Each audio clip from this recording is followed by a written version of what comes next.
Stand by to launch FanStream Sports. 3, 2, 1. Let's start. Hello, sports fans. Welcome to FanStream Sports. Nothing but pure sports. This is the JP Show. JP, it is so good to hear you back on the air. Stand by now. Here's JP. All right, welcome into a Thursday edition of the JP Peterson Show. And yes, I am wearing my FSU colors today for those of you listening on the podcast. Yeah, I'm excited about Saturday. Saturday night, Miami's coming to town. I got 2 seats on the 50. Oh, I cannot wait. Thanks to my good friend, Jeff Italiano. Thank you, Jeff. We are excited, but we got much more to get to. Have you given your prediction yet for that game? Kind of. Because if you have, I gave you mine. What I'm going to do is tell you if I was betting, this is where I would go. Okay. And then I'm going to tell you, it will not come out of my mouth that Miami's going to win this game. Now, I may analyze it for you. Okay. That they have the edge. But for those of you that missed it when I did it very subtly towards the end of the show yesterday, here's my prediction. Yes. What the hell? That ain't happening. Hell to the no. Like when we beat them 46-3 a couple of years ago. Yeah. No, that's not happening. Oh, I thought maybe you were saying FSU couldn't get to 13. No. It's like last week where I told you that, the Eagles were probably going to win, but I'm not going to officially pick them because it makes me feel dirty. Yeah. I'll be in a very similar situation. Try wearing Eagles green on a Friday before. Well, there you go. That was your fault. That was your fault. All right, welcome into the show. We got a hell of a show today, man. We got a hell of a show. William Floyd, who is the radio analyst for Florida State and, more importantly, played in a lot of these FSU-Miami games, some huge ones, is going to join us at 10:30 on his way up to Tallahassee, and he's always fun to chat with. I love bar none, as we call him. Guy won a national championship at FSU in 93, was a first-round pick of the 49ers, and then won a Super Bowl. That's pretty good, right? Great dude. Can't wait to chat with him. And then Joey Johnston, sideline reporter for USF, is going to join us at 10:50, and we're going to talk about the USF Charlotte game coming up Friday night. Big game for USF in terms of, take care of business, run it up, get some eyes on you, and move forward into conference play as they open up conference play. Doug Waechter, Rays analyst, former Rays pitcher, is going to join us at 11:15, and we're going to talk about all the things going on with the Rays, the bright future with the new ownership group, what they need to do in this offseason to get back into the postseason. And Dougie's going up to the FSU-Miami game. His son is betrothed to FSU, but also looks like Caden, his son, is an amazing pitcher. Probably will go high in the draft, and if he does, he'll probably sign. But we'll talk to him about that.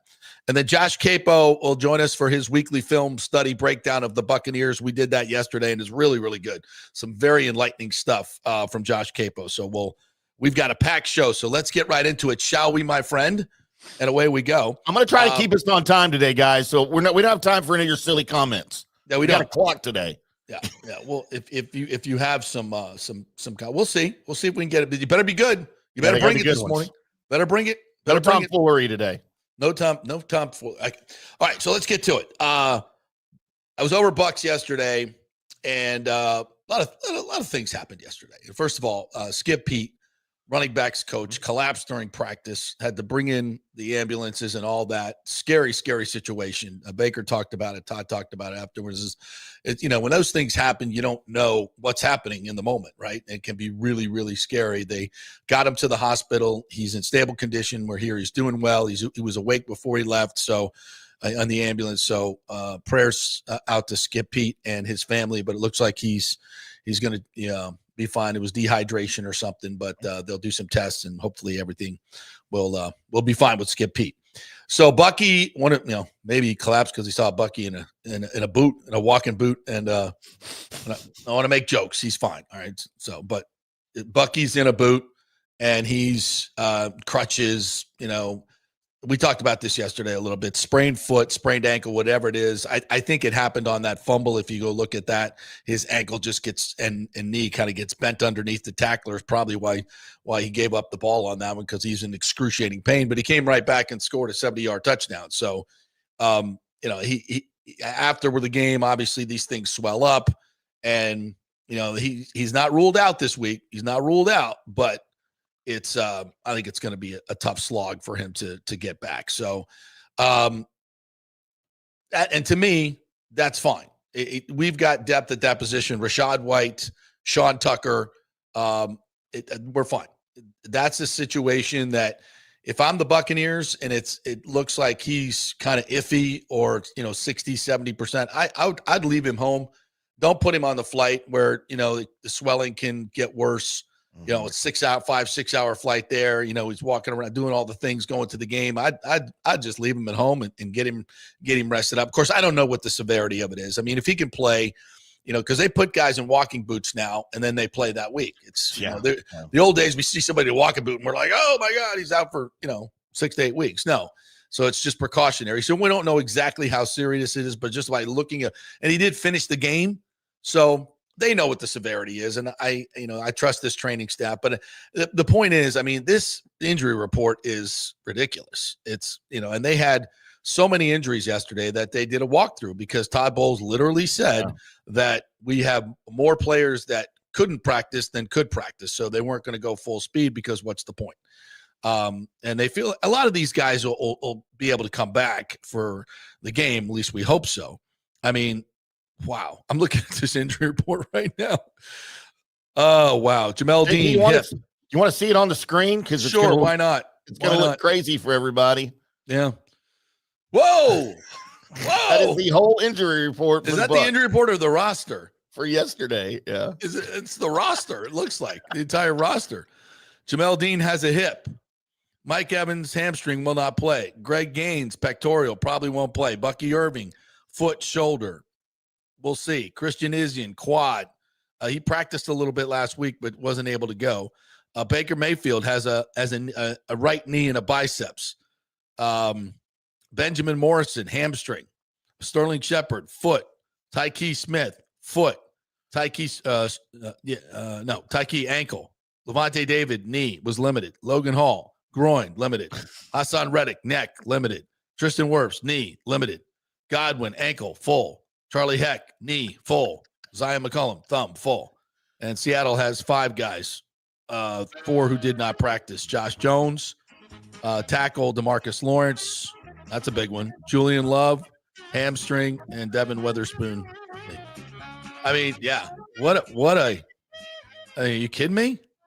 So they're going out to Seattle to play a really, really good Seattle team that is 3-1. They lost to San Francisco 17-13. In a game they should have won. The game they should have won, absolutely.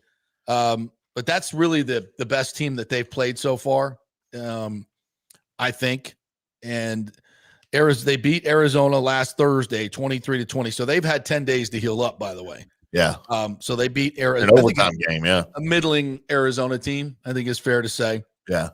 They beat the shit out of the Saints, 44-16. And they beat Pittsburgh on the road, 31-17. That was a good win. I think that was a pretty good win.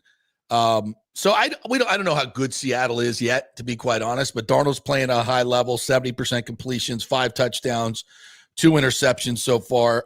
Jackson Smith and Jigba's having a hell of a year. He's led them in receiving every game, 26 catches, 402 yards, just 1 touchdown though. Cooper Kupp, they've got him now. Kenneth Walker's having a really good year. Actually kind of up and down. He said he's on my fantasy team, so I know. Had a big game, but it's been, kind of erratic, but he can run. They've got a really good 1-2 punch on the ground, just like the Bucs do with Kenneth Walker and Charbonnet. Yeah, they're the equivalent of Bucky and Rashad. Charbonnet? I prefer a nice Pinot Grigio myself. I like Merlot. Yeah. So this Mike McDonald defense is good. They're stout up front with Lawrence and Byron Murphy. They're good up front, and they've got 7 picks already. Yeah. 7 interceptions. That's all. That's as many as the Bucs had last year. A Mike McDonald team right there. Yeah, man. I mean they turned the ball over. They stopped the run well, and with the Bucs struggling up front and the offensive line, I think this is going to be kind of a very low-scoring game. I think the Bucs defense is going to play well. I think it's going to play really well if they can get their corners back. If Benjamin Morrison can't play and Izien can't play and Jamel Dean can't play. All right, now we're really thin. Now we still have, you can move Tyke Smith down into the nickel, and they play a lot of 2 tight end packages. So you might not need as many corners as you normally would, but Jacob Parrish obviously is Ian McCullum. So you've got 3 really, really good corners you can use in those spots. But behind that, you're thin. You're really thin. So I think it's going to be a low scoring game. The offensive line is clearly the key, but for the first time this year, the Bucs will be starting an offensive line in the same spots that they started the week before. So they'll start to get a little bit of continuity. They'll get better from what they learned against the Eagles. Graham Barton was not very good. He got beat a lot on the twist and the stunts. Josh Queipo talked a lot about that. We'll have that at the end of the show for you. So more on that to come on the offensive line. So look, the Bucs will have to try to run the football and establish the run. Hopefully, hit some big plays, and they got to get some turnovers on defense. Sam Darnold, when he's played quality competition, will give you a shot. He'll throw you a few. There's no question about that. So you got to catch them, and you got to turn them into points. So if the Bucs are going to go to Seattle and win, they're 3-point underdogs in a game that's 44.5. So I think they expect a low-scoring game, Vegas does, and I do too. So when you have a low-scoring game, you've got to make the most of your possessions. Field goals are huge. Chase has been really good. So make your field goals. Don't turn the ball over. Get some turnovers. And you're not going to just win on explosives in this game. You're just not. So it's going to be a slog, and it's going to be a physical game. Now, are the Bucs going to win it? Listen, I think injuries are too many. I think this team is ridiculously beat up. Seattle's playing at home. They're fresher coming off the 10-day rest. The crowd is going to be hugely in their favor. That 12th man is the 12th man, and this is a tough one for the Bucs. If I got to pick it, I'm gonna pick the Seahawks, kind of like I did last week with the Eagles. But I won't feel as dirty. I don't feel as dirty as picking. As the Eagles. But, yeah, I think this is a tough one for the Buccaneers. What are your thoughts, Timmy? Yeah, it's all the injuries, right? It all comes down to the injuries. If these teams are both healthy, full strength, this is a Bucs win, and it's not close. I think, even on the road, even on the West Coast. But man, and it's not just the number of injuries; it's who they're to, and they're at positions where you don't have a lot of depth, and especially the offensive line. You're out Mike Evans. To me, your second best offensive player on the team, and it just throws a wrench in the whole thing. And this is something that it looks like we're going to be dealing with for the next month from game to game here with some of these guys. So while you're getting some guys back, you're losing more. So it's a bad time for the Bucs right now. If they can go in and look, we talked about Seattle. We don't know how good they are. Even at the strength they're at, they've got some injuries too, but we don't know how good they are. They're sort of up and down here to start the season. But you have to go in and you kind of got to, I think, get on them often and early. Get to Darnold often and early if you can get any kind of pass rush, and hope that they don't just run the ball down your throat. Keep them to under 100 yards. I don't think they will. I don't think they will. Elijah Simmons and the guys the young guys that played last week, they're picking it up. I like these young tackles. Kalijah Cansey obviously being out, it really hurts you. But these young guys have picked it up inside. I like what I'm seeing. The linebackers have been good against the run, not so good against the pass. And they're going to continue to get picked on until they fix that. No question about it. But I thought the defense played spectacular in the second half against Philly. So look, there's a lot of pluses here, but in the whole, Bucs fans, let's get this team healed up. This is going to be a tough stretch. As I said yesterday, this is going to be a little bit of a tough stretch, but get through it. Maybe 500 ball. If you can get to, the bye week where we have 8 games before the bye week, I think it's 8 or 9. You get to 5-4. That's fine. That's fine. Because then you got at the end of the game and end of the season, you got a nice run where you can win a lot of games, and you're getting healthy. You get Mike back, you get J Mac back, you get Gedeke back. You're kind of good to go. So this is going to be a rough stretch. If you could steal one here in Seattle, woo, awesome. Yeah. Awesome. You can get the 4-1 and you got this stretch coming up. Doesn't mean you're going to lose those games. We're not capitulating. And it just is what it is. This is a team that's really, really beat up, and they need to get healthy. And going out and playing games every week with guys that are 50, 60% is not going to get you healthier. Some of these guys just need to sit and get ready, and the backups got to step up and play. Simple as that. It happens every week in the NFL. These are professional players. You got to step up and play. Go win a football game with not at your best. It happens every week. So I think that's where the Bucs are at right now. Yep. All right, moving on. And by the way, I see in the comments a lot of you guys are talking about the injuries. Can you limit injuries? I'm going to just say this. September is now the preseason, and there's no physicality in training camp, very little. There's no physicality during the week of practice. And then you go out on Sunday and you're going full force and you're slamming into each other. I just don't think these guys are used to it like they used to be. And it takes a toll on the body. Plus, bigger, faster, stronger. That's a real thing. More turf, more artificial turf. I don't think that helps injuries at all, just across the league. So I think this is just part of it. And you can't, and there's nothing, I don't think the Bucs are doing anything wrong. I don't think the players are soft. I don't think any of that. I think it's just like, it's kind of like baseball pitchers. We don't build them up anymore, so they get injured more.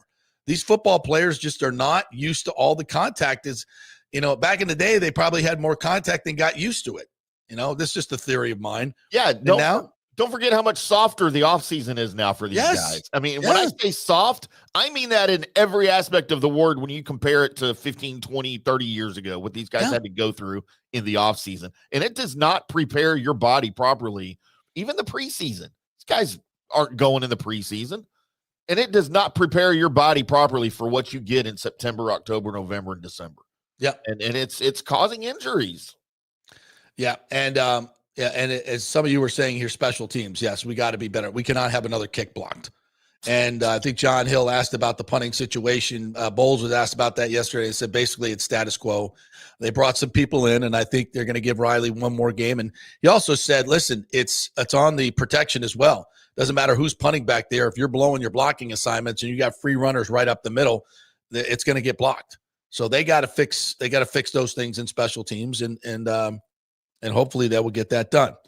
All right, we're going to talk Florida State Miami with William Floyd, so I'm going to skip that for right now. Joey Johnston will hit the USF in Charlotte on that as well. Big game for USF, and I'd like to see a nice crowd there on a Friday night. If you got a high school football game that you're betrothed to, obviously that takes precedent. But if you don't, you're a college football fan, let's get out and support the Bulls this weekend. So the Gators are welcoming in your Texas Longhorns, Timmy. Yep. I know how much you love the Longhorns. That what, horns down? Horns down. Are we going to get fined for them? No, we're not in the Big 12. So, I mean, this is obviously a huge game for Billy Napier. He's now 20-22 in his tenure. He's also 4-16 against ranked competition. That's not good, and I ain't going to get her done. The Gators come in 1-3, first time since that's their worst record since 1986. That's how old this shirt is. I think I had this shirt in college, 1986 when I graduated. Well, that's the last time Florida was 1-3. Yeah. That's not good. This is a Gator team though that is way better than they've played. They're way better offensively. I think Lagway, who I heard has changed his motion in the offseason, his throwing motion. Clearly, that's not working for him. He's uncomfortable in it. If I get trying to clean up a player's mechanics, totally. But if you only had 12 days before the season for him to practice and no offseason at all, he's had hardly any reps with this new cleaned up mechanics. And you need tons of reps. You've thrown the ball a certain way your entire life. And suddenly we're going to change that. And that's okay because you see this all the time. Kids come in into college especially, and they're just kind of awkward. They need to clean up their mechanics. But you need a lot of work. That takes a lot of reps. And he hasn't had any reps to do it. Right. Therefore, he looks completely discombobulated. He's totally inaccurate. He's not confident. And it shows. I mean, 61 yards passing against Miami. Their third down percentage is horrific, one of the worst in the league. And you're going up against a Texas defense now that's allowing an average of 211 yards per game. Yikes. They don't let you run the football. They're huge up front. Now, if the Gators are going to win this game, they got to run the football. And they got Jaden Ball, and they've got a good stable of backs behind a really good offensive line that they need to use and lean on. Typically, I saw this number. Napier's typically run the ball at a 55% clip in his career. This year, he's running it 43%. So he's leaning more on Lagway and less on the run game? That makes no sense whatsoever. So the Gators got a lot of stuff to clean up. Now, the other part about this, Texas's offense has not been great against real competition. No. And Arch on the road at Ohio State, we saw that. That was a debacle. That was ugly.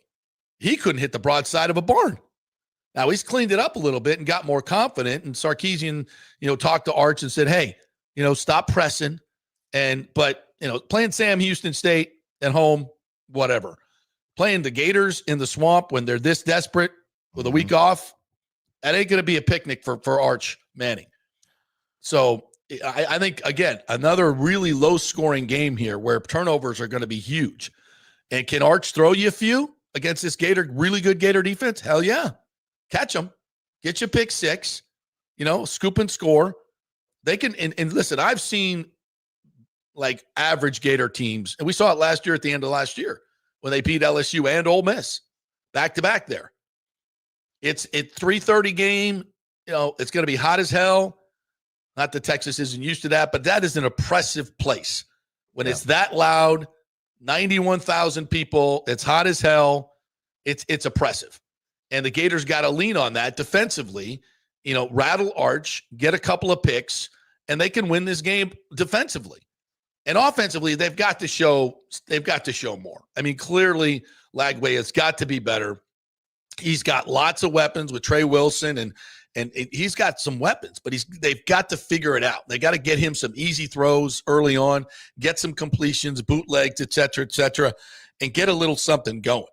And then let the defense take over, let the crowd get into it, and then, I think you got a chance against Texas. How do you see this one, Timmy?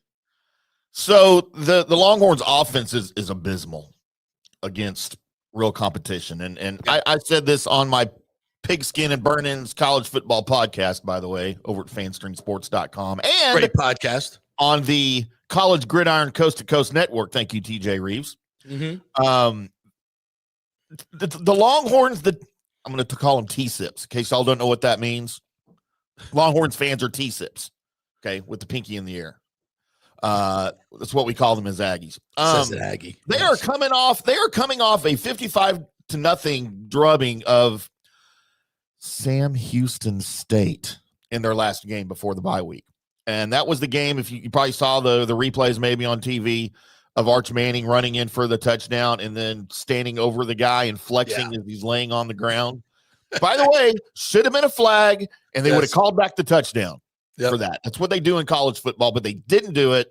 Arch said his mom yelled at him for that, and rightfully so.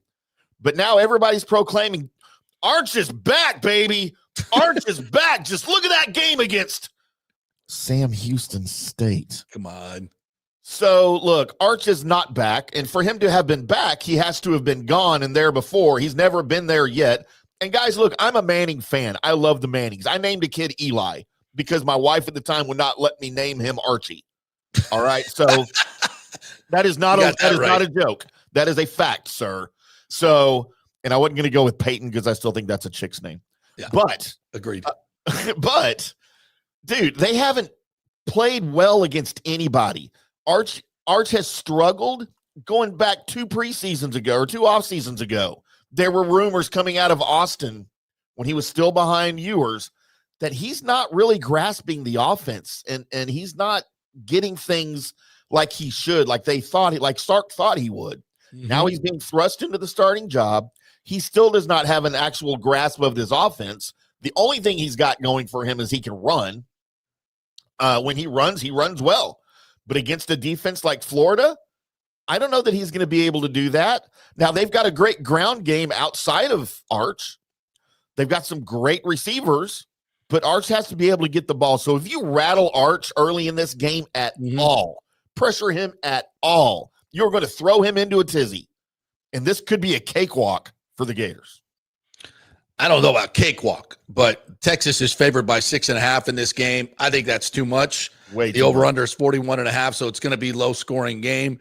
I'm with you. If I had to bet it, I'm not going to bet this one because the Gators could completely collapse offensively. They've showed no signs of any life. You would think at 2 weeks that they'd get a little bit better, but yeah, I don't know.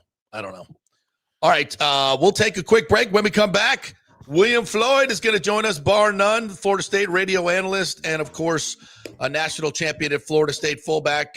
We will chat with him about this incredible rivalry that he played in, and now we'll be calling FSU Miami, and we will we'll talk about all things what's going to be going on at Doak Campbell Stadium.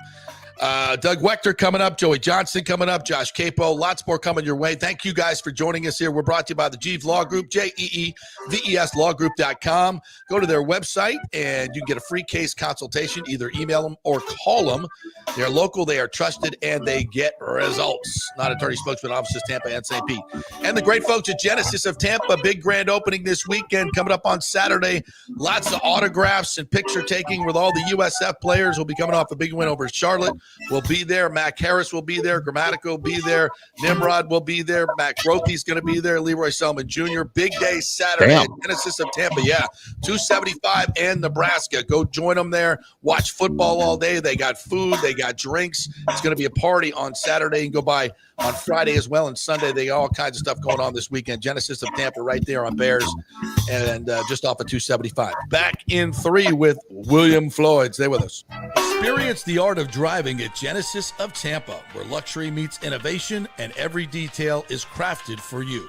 From the bold G70 to the refined GV80, Genesis delivers power, elegance, and technology years ahead of its time. Book service online, and our Genesis Experience Advisors will pick you up and drop off your vehicle. If available, you can enjoy a courtesy car while yours gets a complimentary interior vacuum plus a generous offer for your trade. Every new Genesis comes with the Miracle Advantage Plan, 10 years or 250,000 miles of powertrain warranty and 4 years of complimentary maintenance.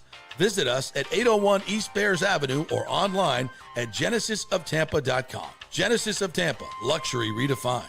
Italiano Insurance would like to congratulate the Bucs on their 50th anniversary season. And you know what? We've been here for every season and then some, over 60 years in business.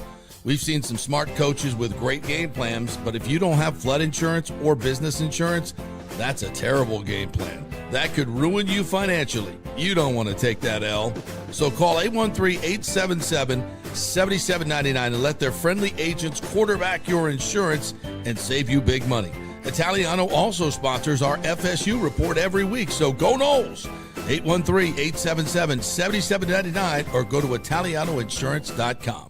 JP here for Riveters, our new official sports bar and grill of the JP Peterson Show. And just like our show, no BS, no corporate chain feel, just amazing, authentic folks serving great comfort food in a casual atmosphere at unheard of prices. Riveters is located just south of Raymond James and Steinbrenner Field on Dale Mabry, walking distance to the park. So free parking, great place for pregame and postgame. Let's talk about fresh food. Nothing is frozen. Burgers, wings, prime rib, roasted fresh daily, never frozen. That makes a huge difference. The mahi, the salmon, also super fresh. All our sauces are original recipes made in-house. Our Warhawk chili and fully loaded potato soup is made fresh in-house. It's the best food anywhere, served by people who actually care. Riveters on Dale Mabry, just north of 275, just south of where the Bucs and Rays play. We'll see you there. Are you looking to renovate your home, rebuild after the hurricanes, or build your dream home from scratch?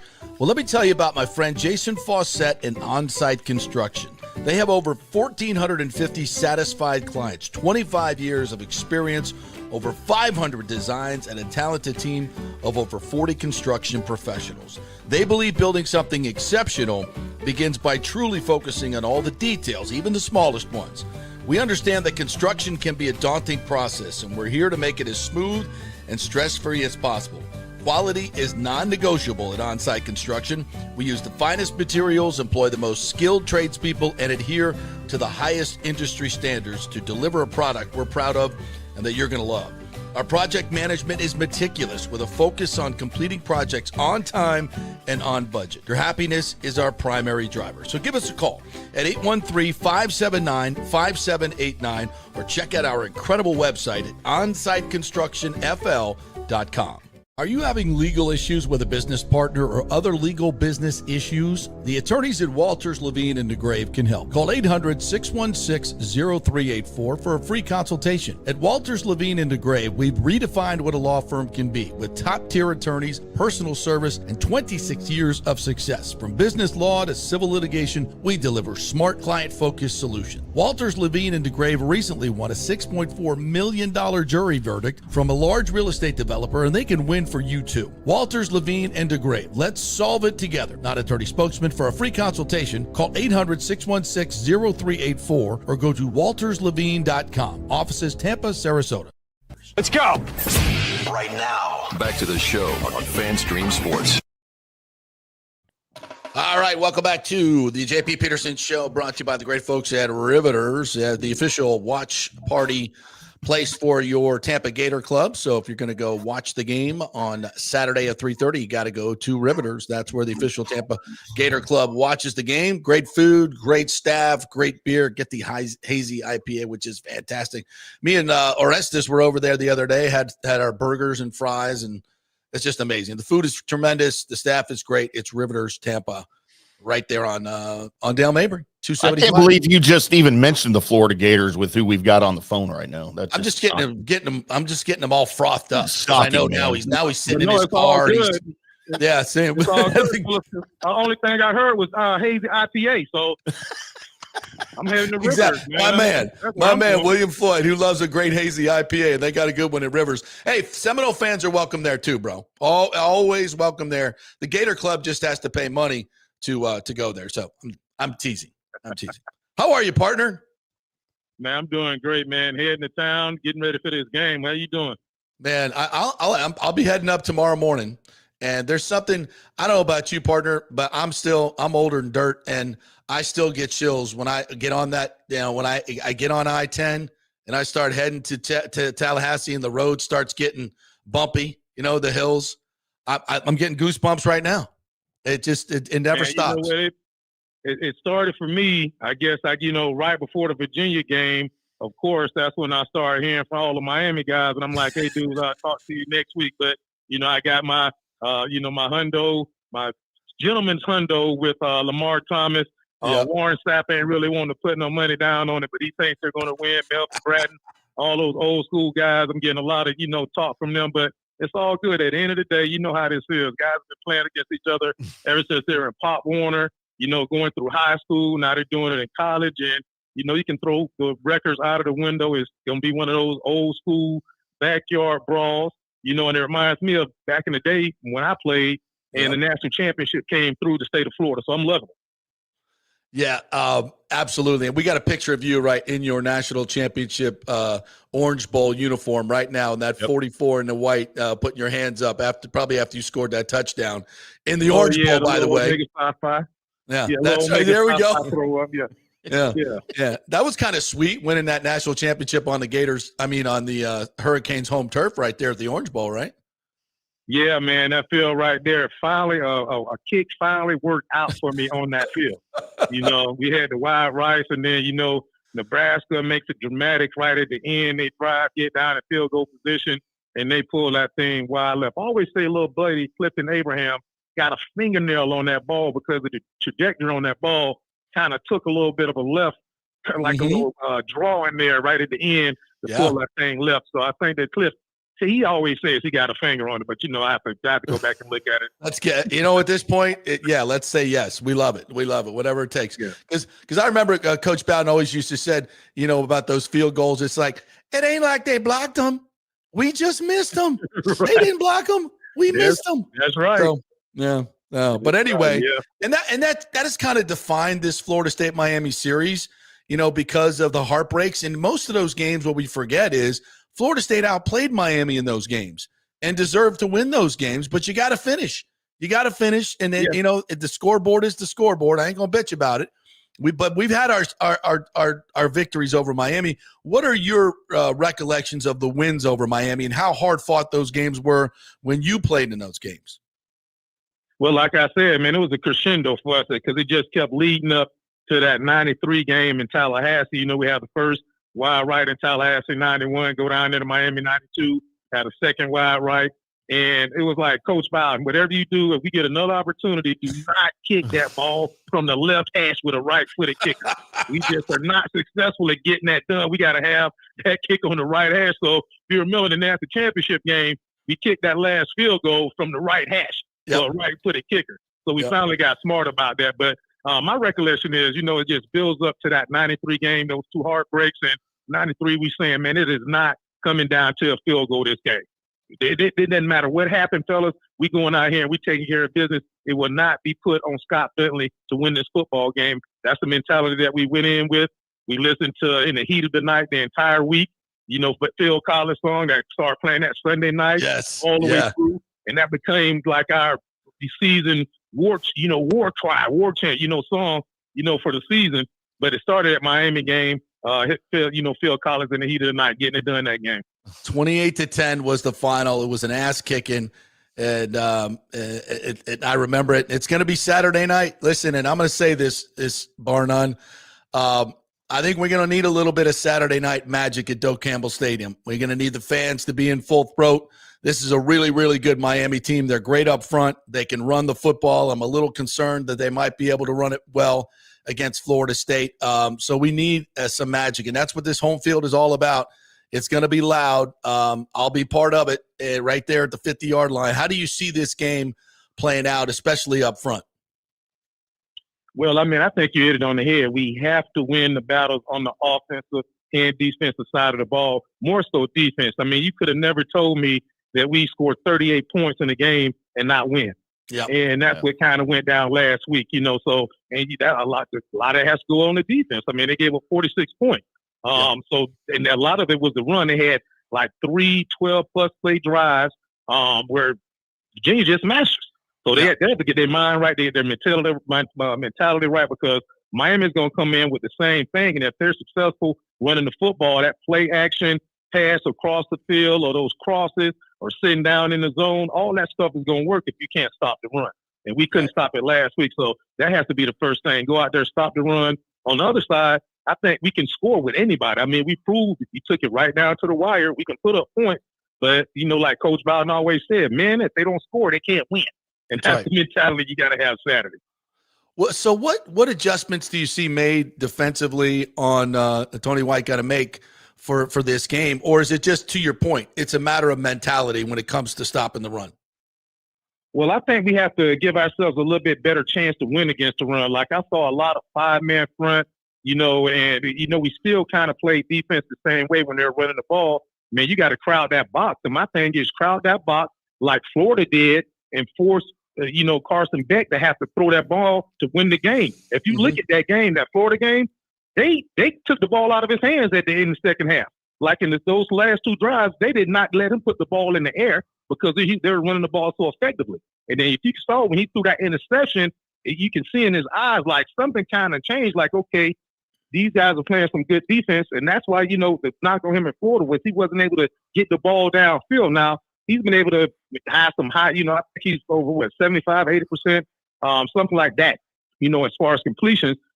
The short passes, those are like intermediate passes, nothing where he has to go down the field and throw a position pass to make the play. So my thing is force Carson Beck to beat him beat us with his arm and stack the line of scrimmage. If he gets it done with his arm, then hey, touche. Okay. He got it done on us. But other than that, force him to win the game. Do not let them run the ball. Timmy, you want to get in here? Man, I don't have anything to say to him. I'm in awe here. We even got him on the phone. I will ask you this, as a college football fan, going into a rivalry game like this, how much do you have to temper emotions in order to stick with your physical ability and really adhere to a game plan from the coaching staff and do what you're supposed to do rather than more like what you want to do in games like this? I think that for a coach is the most important thing or the hardest thing to do in a rivalry game or rivalry week practice. If you look at even last week in that game, Earl Little gets in a little scuffle at the bottom of the pile, is third and forever, and we give them a first down on that play. They go down and score. That's what you have to be thinking, man. You can't be selfish and hurt the team because you want to do some under the towel, pushing and shoving. No, man, they're going to see that. We're playing on the road. I mean, you're going to get called for that. And you can plan it, like I said, you've been playing against guys you've known your whole life. They know how to push your trigger. You know how to push their trigger. So this is where being mature, having a mature football team, I think whoever has the most mature football team definitely has an opportunity to get it done this weekend. If you're out there pushing and fighting and worrying about what the other guy said or what the other guy did, you're not focused on the next play. So you're not going to win the next play. And football is, you got to win the play. Whoever wins the most plays wins the game. So that's how you have to look at it. Nice. Just look at it like that. So, yeah, that's a great question right there. I think, like, the main thing is to make sure that you don't hurt your team with penalties, stupid penalties out there because you're trying to wrestle and mouth wrestle a guy or push a guy around. I think that'll be huge. Great point. Yeah, there'll be a couple, and there Miami will do that too. Maybe you throw out the bait. You ever done that? A guy's a hothead. You throw out the bait a little bit in a rivalry game. Oh yeah, no doubt. Yeah, no doubt. Give him a little elbow. Right as that whistle blow. Give him a little elbow to the ribs. Like a little push, a little shoulder push. Or, hey, I'm coming after you next play. Like whose button to push. And I'm telling you, Earl Little, they're going to come after him. They're going to try to push his button because he's proved that he's that type of player that he'll retaliate. Now he has to, and the scouts are looking at that. So that's another thing that he has to be concerned about. Like, man, they don't want a guy on the field that's going to hurt the football team. Like I said, you got a team 3rd and 15. They're going to have to kick the ball, punt the ball to you. And the next thing you know, you're giving them a first down for something that's for free. I call that free yardage. Don't ever give up free yardage.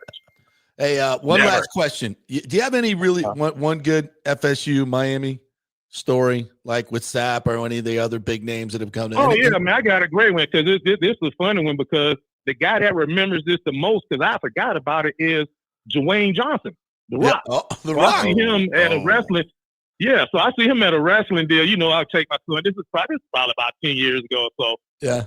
15 before he became the big Rock new movie star. He's still wrestling, but we go in there and I got to take my son in the back to see him and meet all the guys and whatnot.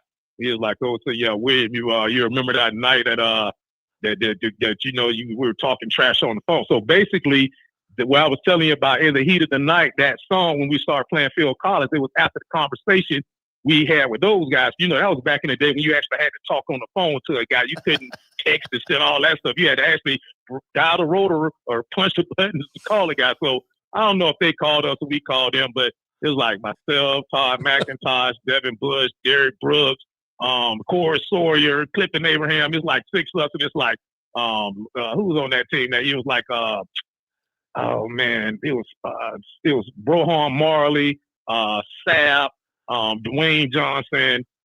Think even doggone Costa even came by and said a couple of words, but it was like guys like they're top guys too. Yeah. So we going back and forth on the phone, like, I'm gonna do this to you, I'm gonna do this to you, I'm doing that, I'm doing that. So we just riding out on each other. But it's great that we laugh and talk about that now, because even talking to Rohan Marley, everybody remembers that night, talking trash to each other and then coming out and playing that game. So that was a good story right there as far as the Miami, Florida State rivalry. Man. It's the names. It's a different love. Just the names alone, man. God, that's what this series is all about. Some of the greatest players in football history, not just college, but football history. And that's what makes it so great. And there's going to be a lot of talent on that field on Saturday night. I cannot wait, bar none. Enjoy the golf tomorrow at the Legacy. Yes. I'll definitely catch up with you this weekend for sure, partner. Always good talking to you, JP. Take care, fellas. God bless and go Noles. God bless. Go Noles. Drive safe. Go Noles. Go Noles. Man, this just brings back so many memories. There he is. Bar none, man. There he is.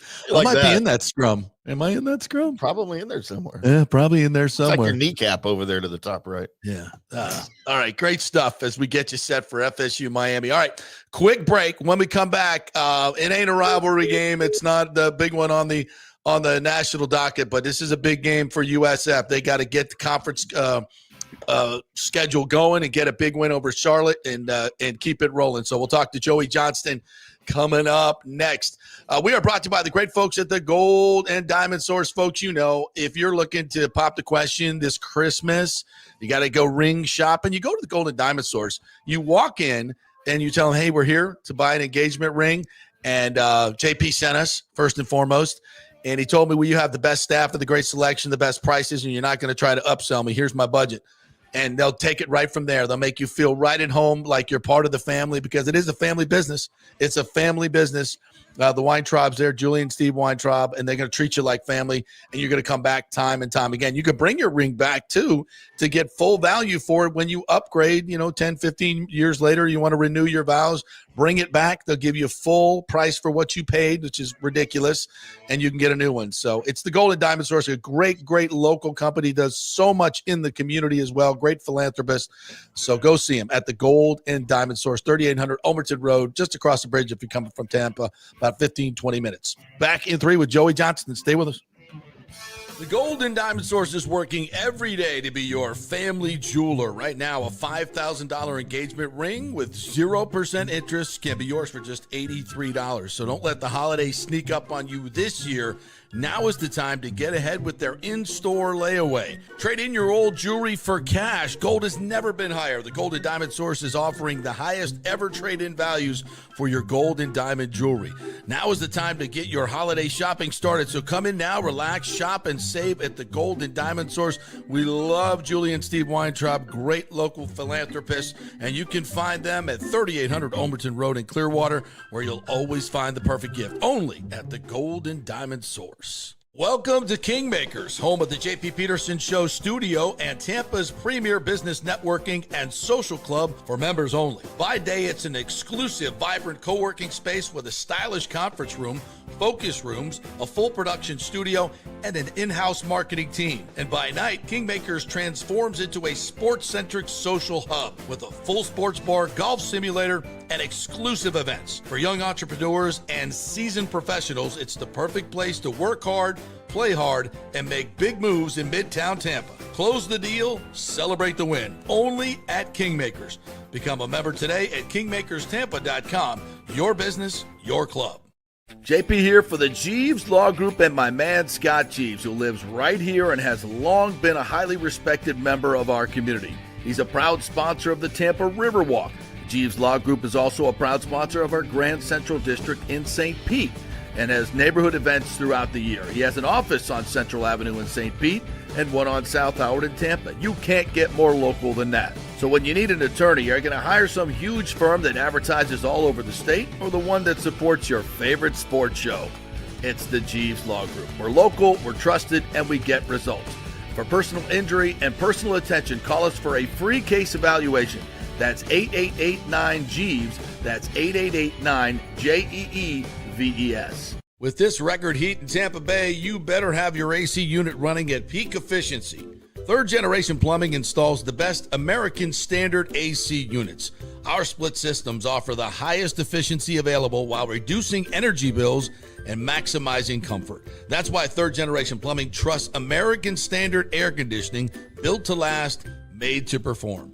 Whether it's a new install or an emergency repair, our family-owned team brings 3 generations of trusted service to your home, now with the unmatched reliability of American Standard. Plumbing or cooling, we've got Tampa covered. Call Third Generation Plumbing today, 813-961-8024, or go to thirdgenerationplumbing.com. And we also do AC. Ciao, Paolo Tini here, owner of Caffè Paradiso, voted number 3 People's Choice Award on Open Table. I want to thank all our loyal family of customers that have been enjoying our great traditional Italian dishes we make from scratch every day. It's a great family story we're proud of. Our family moved from Rimini, Italy in 1984. My dad, Caesar, started Donatello, and that's where I got the start in the restaurant business. I started Caffè Paradiso on South McDill in 1995, and we've been there ever since. From our traditional ossobuco, a veal slow roast for 4 hours, to our daily fresh catch, the Gruppo Paradiso,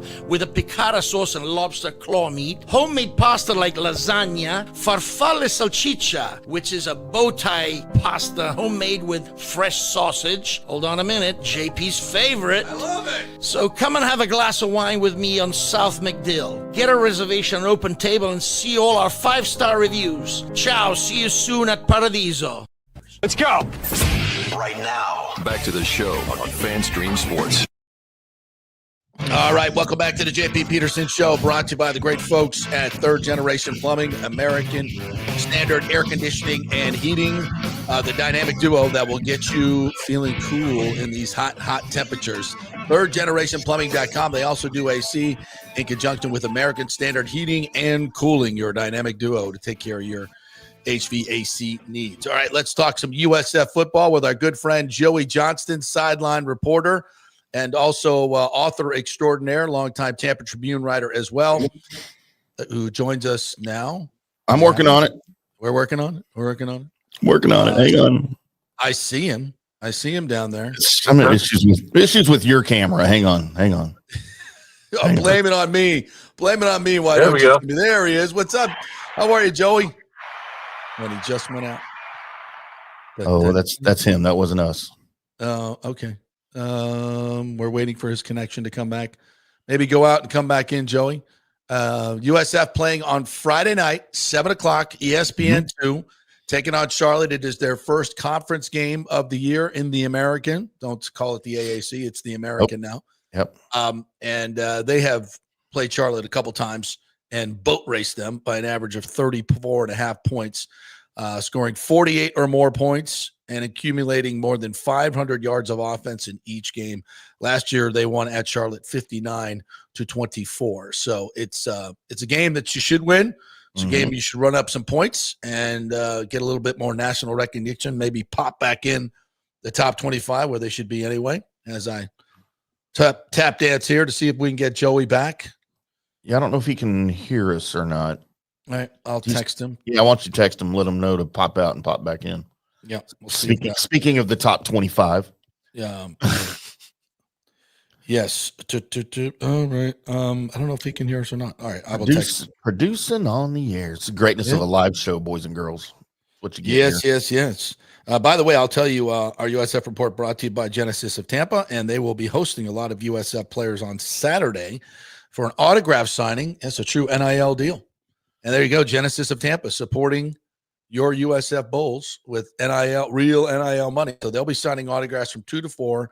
Nico Grammatica, Matt Harris, the linebacker, and Chase Nimron will all be there at Genesis of Tampa from 2 to 4 o'clock. I think Matt Grothy's going to be there earlier, former quarterback, beloved quarterback here at USF, and Leroy Selma Jr., also former USF football player. That's a huge lineup, man. That's I got to get over there. Lineup. Genesis of Tampa, which is just off of Nebraska and Bears, just off of 275. Very easy to get to. So as we await. Yep. Waiting the arrival of Joey Johnston. Nope, popping back in. All right, we'll try this again. One more time. Joey, can you hear me? Hey, I can. I can hear you. Can you hear me? Great technology sometimes, right? We should get this right. How you doing, partner? I'm good. How you guys doing? Good.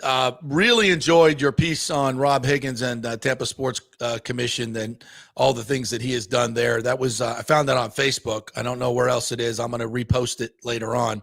That was really well done and voluminous, I might add.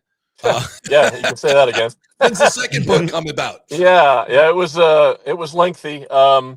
But the one thing when you write something, the one thing you don't want people to say is, "Man, that thing was long," which it was, no question.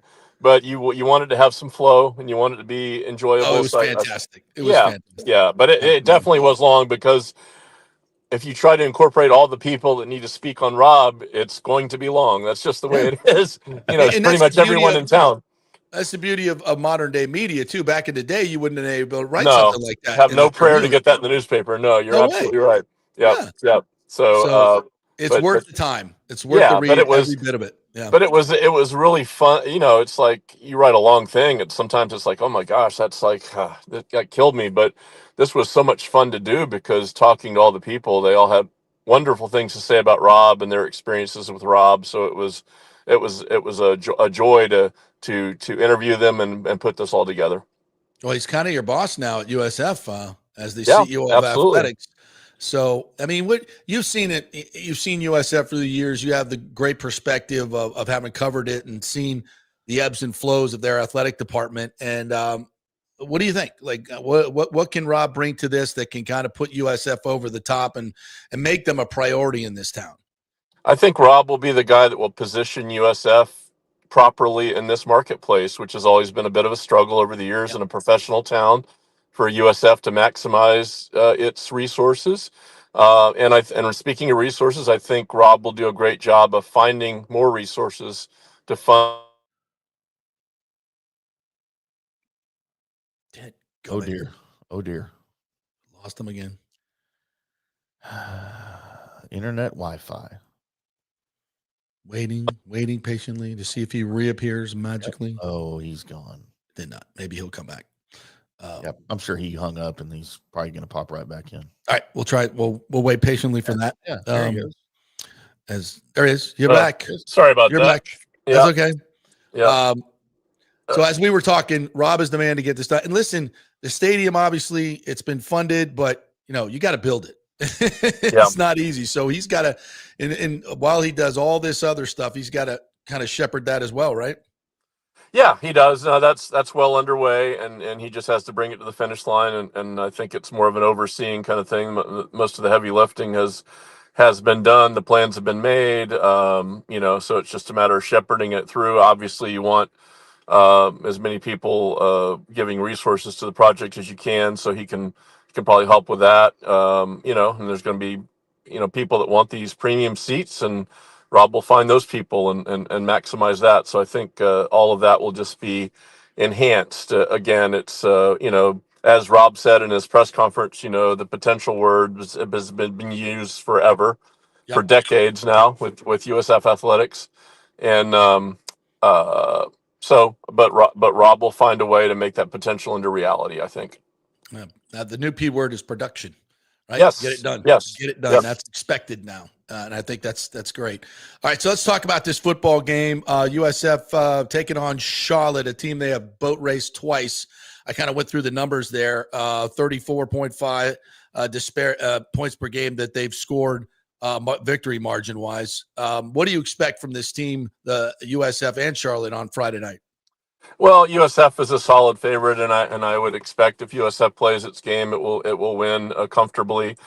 Charlotte has a pretty good new coach named Tim Aubin, who comes from Ohio University, and I think he'll be a guy that'll build this program up, but not this week. It's a ways away. They've lost their starting quarterback, but I think Charlotte. A few years ago, they actually looked like a team that was on its way up and was in a bowl game, and then it sort of flatlined for a bit. So they're in a big town. They've got some resources there. They should be a decent football team, but it's going to take some building. But yeah, you're right. USF has boat raced them 2 years in a row. Last year they set a record for rushing in a game, 425 yards. So if USF plays its game, plays to its potential, it shouldn't have a problem winning this game. Now, moving forward, it's interesting because the American is off to a really good start as a league. Some really good, impressive wins. The fascinating thing is there are 3 teams remaining in the league who are undefeated: North Texas, Really Memphis, and Navy. Ironically, USF plays all 3, and all are on the road. Yep. So the thinking of a couple of weeks ago that oh my gosh, this college football playoff thing is going to happen. Well, maybe it could, but it ain't going to happen unless USF earns it. So it's going to be a bit of a rugged road to get there. But they're going to have to earn it, which is the way to do it. But it's a pretty good league, and we haven't even talked about Tulane, who may be the best team in the league. They lost to Ole Miss. So you got 4 or 5 really good teams in this league, it looks like, and maybe a couple others on the outside. So it'll be really fun once conference play gets going strong. Yeah, I guess the silver lining to that is Joey, that we're going to kind of beat each other up. You don't have to go undefeated, I think, in this league. There's too many good teams. So you might have grace of losing one to get to the championship game, right? So this ain't going to be the one. No, this is going to be the one. But yeah, it's going to be interesting because, I think USF, I think Memphis, I think Tulane, I think those 3 for sure.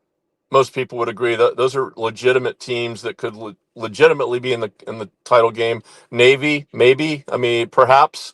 Not sure about North Texas yet. They're off to a great start. But again, we're talking 4 or 5 teams, and that's a great conversation, and that's probably the way it is with most leagues. 4 or 5 teams realistically can win the title. So the American has a good balance to it, and off to some good non-conference results.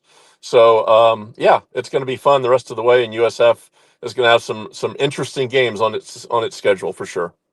Joey Johnston joining us here, USF Bulls sideline reporter.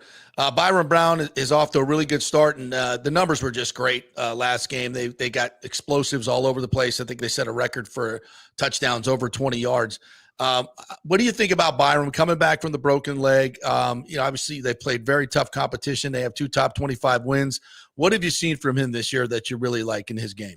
I think he's off to a good start. I mean, we weren't sure what we were going to see early in the season with him coming back, but I think he's had a really fine 4-game run here. Had a long stretch of passes without an interception before that finally got snapped. He's making pretty good decisions. He's had some games where he's run the ball very impressively. Didn't happen the last game so much, but he has definitely shown he's a guy that can get you 80 to 100 yards if the game plan calls for that. He's got great weapons. I mean, he really does. I love the receivers. Keyshawn Singleton is a star. Chaz Nimrod, the transfer from Tennessee, is averaging 26 yards a catch. He looks like one of the country's best deep threats so far. They've got some decent tight ends. So Byron's got some tools to work with for sure. And I think, interestingly, with Friday night game this week, Friday night game next week, the country will get a chance to really lock in on Byram and see who he is. It's, people have heard about USF around the country, particularly when they beat Boise and Florida. And here's a chance to really watch this team, because sometimes on Saturday, as you know, it's so busy, right? It's hard to lock into a game or watch a team very carefully. But here's a chance for USF to get some really good exposure on ESPN for sure. Yeah, I love that. It gives me a chance I'll be watching it up in watering hole somewhere in Tallahassee, getting ready for FSU Miami. Yeah, so I'm looking forward to it. They get the whole stage to themselves. And Jalen Shuler and Mac Harris have the 2 inside linebackers have been tremendous. And I think this Bulls defense is really kind of the secret sauce. Obviously, USF's going to score points this year, but this defense has a chance to be good. And when you're playing a Navy in Memphis and North Texas, I mean, you got that, I think, is the secret to them winning something big this year. Talk a little bit about this defense and what you've seen. Yeah, no question, and that was the biggest difference that we saw at Boise and then at Florida right off the bat, was their ability to stop the other team, which we hadn't seen much of in the previous 2 years. And when you look at some of the really successful USF teams over the years, the defense was really, really the key to that. The George Selvies of the world and the Augie Sanchez's and all the guys they've had over the years. They certainly have had their share of good quarterbacks and playmakers, but man, the defense, particularly in the early parts of this program, the first 10 years or so, it was really about these really tough, grinding defensive guys that would hit you and hit you hard. And that was the USF identity, really. And now looks like they've finally gotten back to that. And that you're right, that is the thing that has to put them over the top. And if they are to win a championship, it's going to be defensive driven, I believe, even over their ability to score points. Yeah, quick little note on that. The defense has produced 7 turnovers this year and a turnover in 12 straight games. That's tied for second longest streak in FBS, and that's a huge key when you're playing, especially on the road against these good teams. They're going to have to, and they've come through this road, this early season, relatively injury free. Right, we haven't had any huge injuries, especially up front. That's what I was really concerned about. Yes, against Miami and Florida, losing some offensive and defensive linemen where you're thin, obviously, it's hard to get depth. So we're in good shape up front. Yeah, and here's the interesting note on that. As you mentioned, I do the sideline reporting, and part of that is to keep up with the injuries. Scott Wood is the trainer, the guy I usually go to for word on anybody that's banged up. I haven't talked to Scott once yet this year. I haven't had to talk to him once, which is I've never had that happen as long as I've done this. So yeah, so they've had Derek Bowman, who was hurt before the season, who is going to get back in the lineup this week. But other than that, really nothing to speak of. So they've been incredibly lucky on the health front for sure. All right, so what kind of crowd are we expecting? Let's see if we can pump it up a little bit on this Friday night. Let's, if you don't have a high school that you're betrothed to, as I said, let's go out there and support the Bulls. Pretty easy to get tickets. What can we expect? Yeah, let's hope it's in the, certainly the 30s minimum, maybe even pushing higher than that. As you mentioned, hopefully it'll be a good weather night, Friday night, chance to see some college football under the lights. So let's hope the crowd will respond to that. The previous game was Saturday at noon, which is a hard sell sometimes in the weather for Yeah. folks. So here's a chance to maybe get out and be comfortable and enjoy yourself on a Friday night. So let's hope for the best on the crowd. But certainly the way they've started the season, they're deserving of a crowd and attention. Big time. They're 3-1, two top 25 wins. It's Friday night. Get out there and support these Bulls, and it's a great atmosphere. Raymond James Stadium, as you said, it's hard to get in Bucs games and very expensive. Lot easier for USF. Oh, we lost Joey. All right, we'll call it a day on that. Thank you, Joey. Appreciate you, partner. We'll take a quick break. Come back on the other side. Doug Waechter is going to join us, Rays analyst, and we'll talk about what's in. We'll kind of wrap up this season. Look ahead to the offseason, new ownership, all that good stuff. So Doug Waechter joining us next. Stay with us. JP here for Riveters, the official sports bar and grill of the JP Peterson Show. We're located just south of Ray J and Steinbrenner Field, so it's a great pre- and post-game spot, and the happy hour is amazing. Monday through Friday, 3 to 7. Check out these specials. $3 Bud Light drafts, $4 domestic bottles, $5 wells, $6 premium wells, $6 cocktails like margaritas. That's unheard of. And the Riveters food is freshly made daily. No freezers. Happy hour food specials include $3.50 tacos and barbecue sliders. $6 you get edamame or chips with the beer cheese, which is amazing. $8 buffalo chicken dip, my favorite. The truffle fries, chili cheese fries, also $8 at happy hour.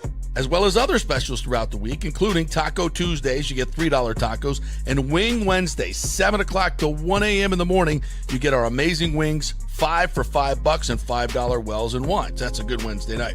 So if you're tired of the preppy, overpriced, generic sports bars, come see the amazing, friendly bartenders and staff at Riveters, where customer service really matters. Riveters, just south of where the Rays and Bucs play. We'll see you there.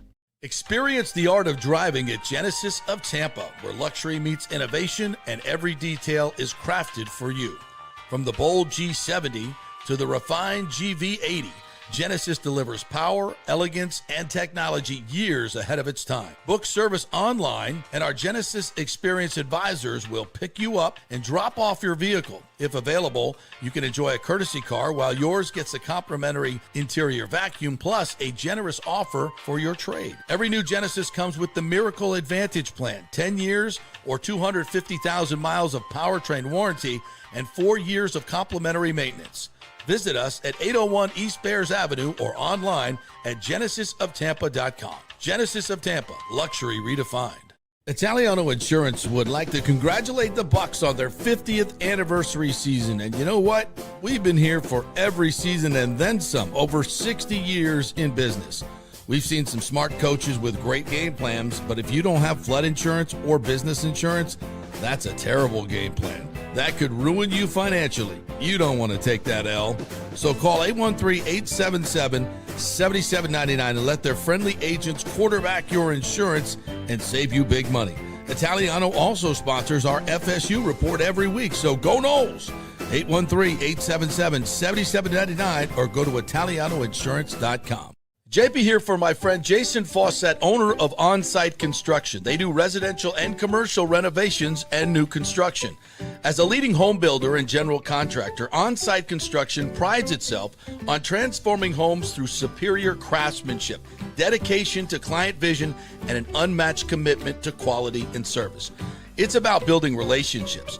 We take the time to understand our clients' needs, preferences, and budgets so that we can deliver a personalized experience tailored to their unique vision. From the initial designs to the final touches, we're there every step of the way, ensuring that the end result mirrors your vision. Here are some testimonials from happy customers. G. Gibson says, no hidden costs, very honest, reliable, creative, and communicates well.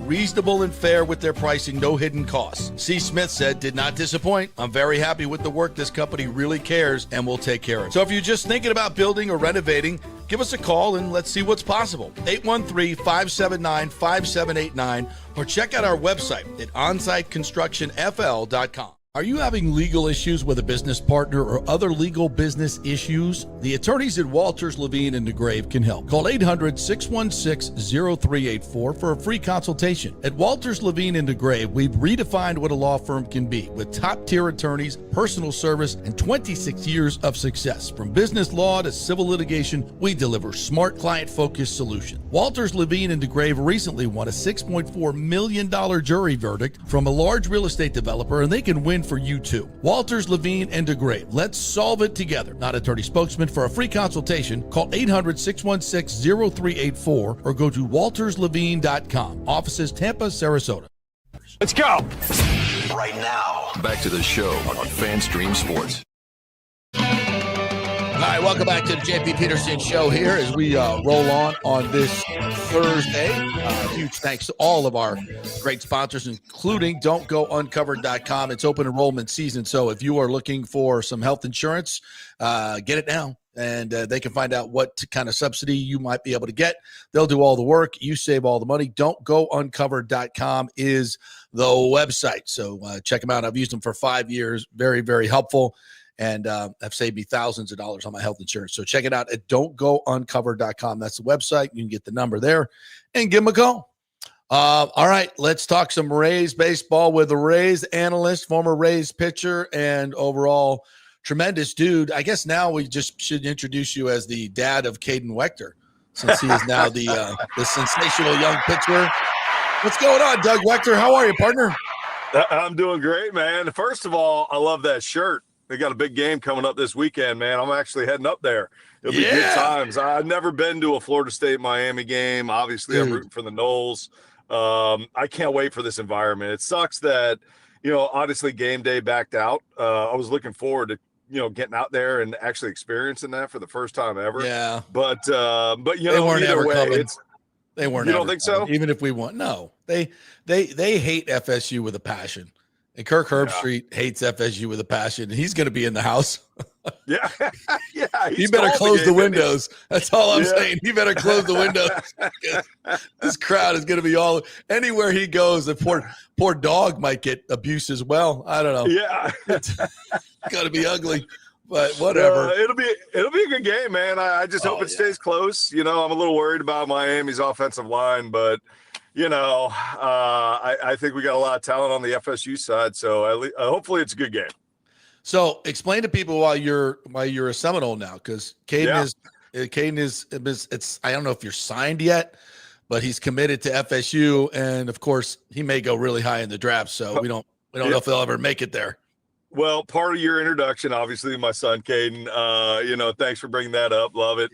Yeah. Man, he had a heck of a summer, but last year he committed verbally. And at this point in time, all these kids can only commit verbally. They can't sign anything until signing day later this year. But Caden's a senior at Jesuit and committed to go play baseball at Florida State, man. They got a great program. He's super excited about it. They got the coaching staff is outstanding. Link Jarrett, Micah Posey is the pitching coach, and these guys, they know what they're doing, man. There's a lot of good coaching staffs out there in college, and we got to see a few of them on Caden's trips, and, nothing against them. They had some outstanding coaches and outstanding programs, but Florida State was the best fit for Caden, and he's really excited, man. And now it gives me and Kristen and our entire family a college to truly get behind and root for. So, dude, as soon as he committed to FSU last year, I have been going down the rabbit hole on all these, social media accounts, trying to figure out who Norvell's picking up in the transfer portal,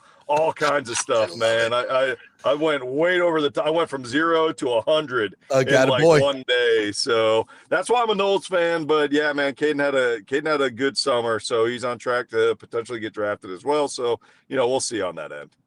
I can tell you this, man. You've been in a lot of big atmospheres as a player and a broadcaster, and this is different. It's just, I'm not going to say one's better than the other. Personally, for me, you don't get any better than Florida State, Miami, or a big college rivalry game. And we get to tailgate all day. So I'll send you my location. Please come by our tailgate. It's awesome. Yeah, we're 100%. We'll be there. Oh, it's such a great social atmosphere, and then it just builds up to the game. And then, for FSU and night game in Miami, and I've been to all these 1 versus 3, 2 versus 4, and we screwed up last week and lost, or this had been a top 10 matchup, maybe even a top 5 matchup, but that's fine. The emotion is still going to be the same.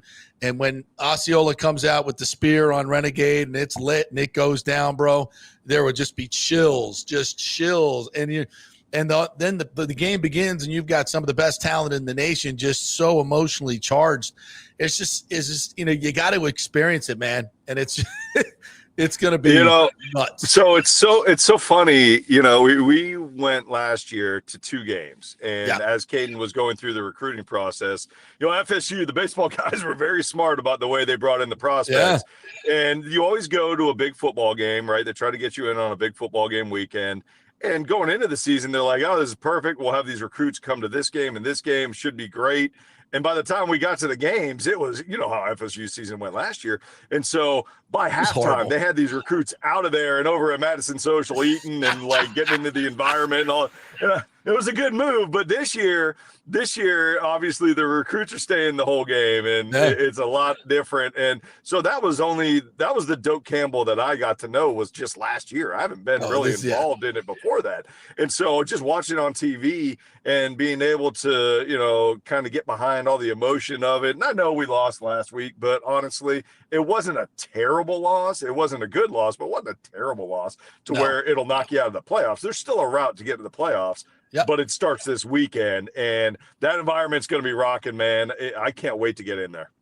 Okay, you know how to do this, right? Yeah. It's not too tough. I think I can handle that one. Okay, good. Right. I was hoping I get you. I get you to do a little tomahawk man, 100%. There we go. Okay, I'll go Seminoles all day for you. All right, good. All day. Good. All right. Let's talk some Rays baseball. Let's kind of wrap up this season.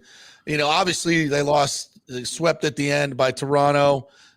Maybe that was just a little nod to the Yankees or whatever you want to say. Sorry, boys. Thanks for the stadium, but we're going to take a few L's here at the end. But anyway, not that they would do that. 16 out of the last 22 is just not the finish that the team was hoping for. So many injuries this year, a lot of different things going on, maybe worn down by the heat at Steinbrenner Field. Who knows? A lot of road games at the end of the year. That was brutal. You had to set up the schedule that way. I think that was right, but it presented some challenges. So how do you wrap up this season? Yeah, it was a roller coaster year. Going into the year, I think the chips were a little bit stacked against them, just knowing that you got to deal with the stadium issues. Who knows what the weather was going to be, which actually didn't turn out as bad as everybody anticipated. Yeah. But I think the hardest part of the season was no doubt, the amount of road games that you got to play in the second half. You stack road trips back to back and you stack them that close together and you got to deal with that the second half of the season when you're dealing with fatigue anyways. That's tough to handle. Now, all that being said, those are all excuses, right? I mean, and Kevin Cash and Neander are awesome about going out there and saying, hey, look, we take accountability. A lot of players took accountability and just flat out, look, this is a franchise now that expects to be in the playoffs every year, and they didn't get it done this year. And it's unfortunate, right? Going into the season, I didn't think we were as loaded with talent as we have been in the past. Agreed. So you got a lot of factors kind of going into it. There was still a way for us to get into the playoffs, though. I mean, for the first half of the season, at least a month and a half, I put us up with the best team in baseball. I mean, I was telling everybody, I was like, this is the most balanced our offense has ever been. And we were just crushing the ball. We were laying down bunts. We were putting pressure on the defense. We were pitching really well. Everything was clicking. And then all of a sudden, we go to Baltimore, we get smoked one Friday, and then everything turned. And we were one of the worst teams by record in baseball. Yeah. So, it was such a roller coaster of a year. I would say they obviously didn't make their goals and reach their goals. It was a frustrating year at times, based on the fact that, again, you expect these guys in the playoffs. I think it unfortunately, it was a season that goals were not met. And I think some changes will probably be made because they got to get back in the postseason. They got to find a way to do it. What did we learn about some of the players this year that we can carry over? And I'll start with Chandler Simpson. I was, frankly, so pleasantly surprised that he was able to hit close to 300 at the major league level. I know he's always done it at the minor league level, but I said, it'd probably come down to be a 265 hitter.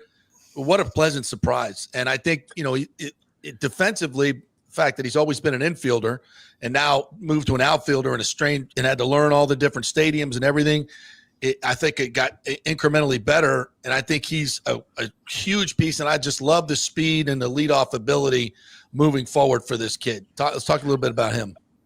You say pleasantly surprised. I think he was one of the best surprises this year. And, of course, everybody knew his speed. And everybody's like, okay, he's got speed. We anticipate this dude running a lot of bags and, going out there and being a threat on the bases. But is he going to be able to get on base consistently? What's he look like in the box? And the fact that he has hit at every level, and now he's also proved as a rookie that his game can play in the major league level and hit at the major league level was astounding to me. Me too. Nobody talked about the reason why I didn't anticipate that is because nobody talked about his hit tool. Everybody just talked about his speed because his speed is so glaring, right? He's the fastest guy in Major League Baseball, right? He had 100 bases stolen last year in the minor leagues. I mean, that's crazy when you think about it because they have less games than major leagues. So he did it in less games and he stole 100 bags. So it's incredible to think about what he can do with his speed. But now you got to start focusing on the fact that this dude can hit and he's a threat at the top of the lineup. And when he is in the lineup, our team is better. And Cash, even when they had to send him down, which was more of a numbers thing anyways at the time, but even when they had to send him down, Cash was up front. And he's like, look, this guy's going to help us win. And we need to get him in the ballgame. Now, his defense, of course, he needs to make improvement. Just like every rookie, there's ways to improve. There's things to improve on in your game.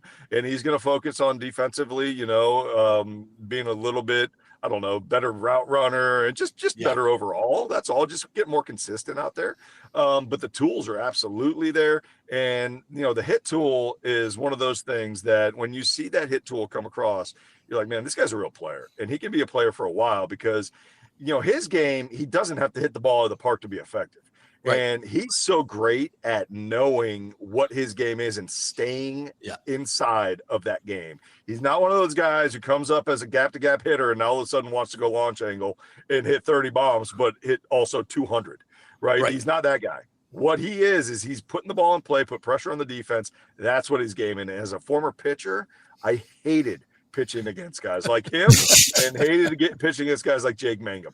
Honest to God, I would have faced a guy like, this is kind of an extreme, Aaron Judge, but like a power hitter, maybe not Aaron Judge, but like a power hitter, right? A guy that goes out there and drops 30 to 40 every year, but he'll get his strikeouts. Because I know as a pitcher, I'm like, all right, well, if I effectively drop this slider on the outside corner, I'll get him out.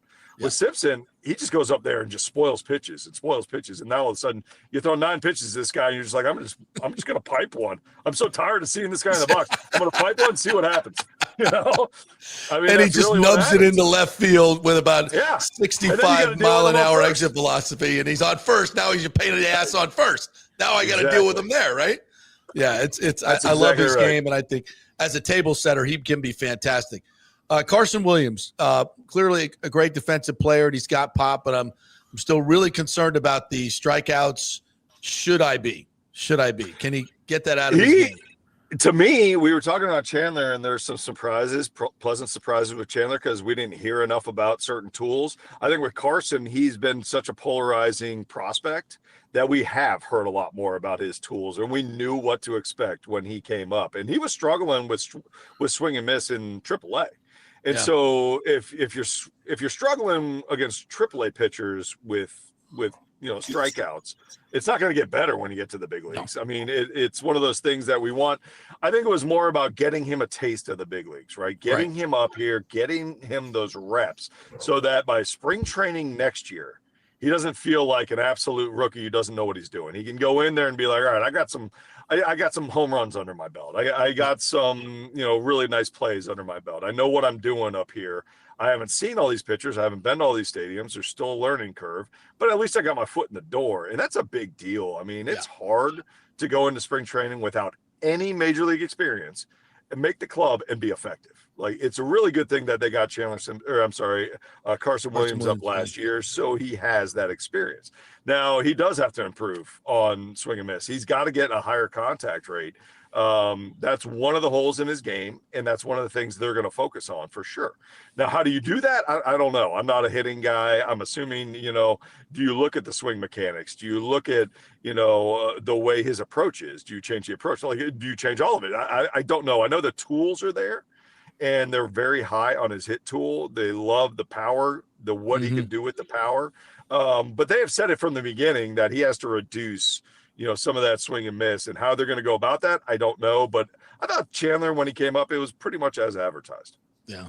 Well, if you're watching the Big O show, and I know you love the Big O. Yes. He is by the way, he's one of my favorite dudes ever, man.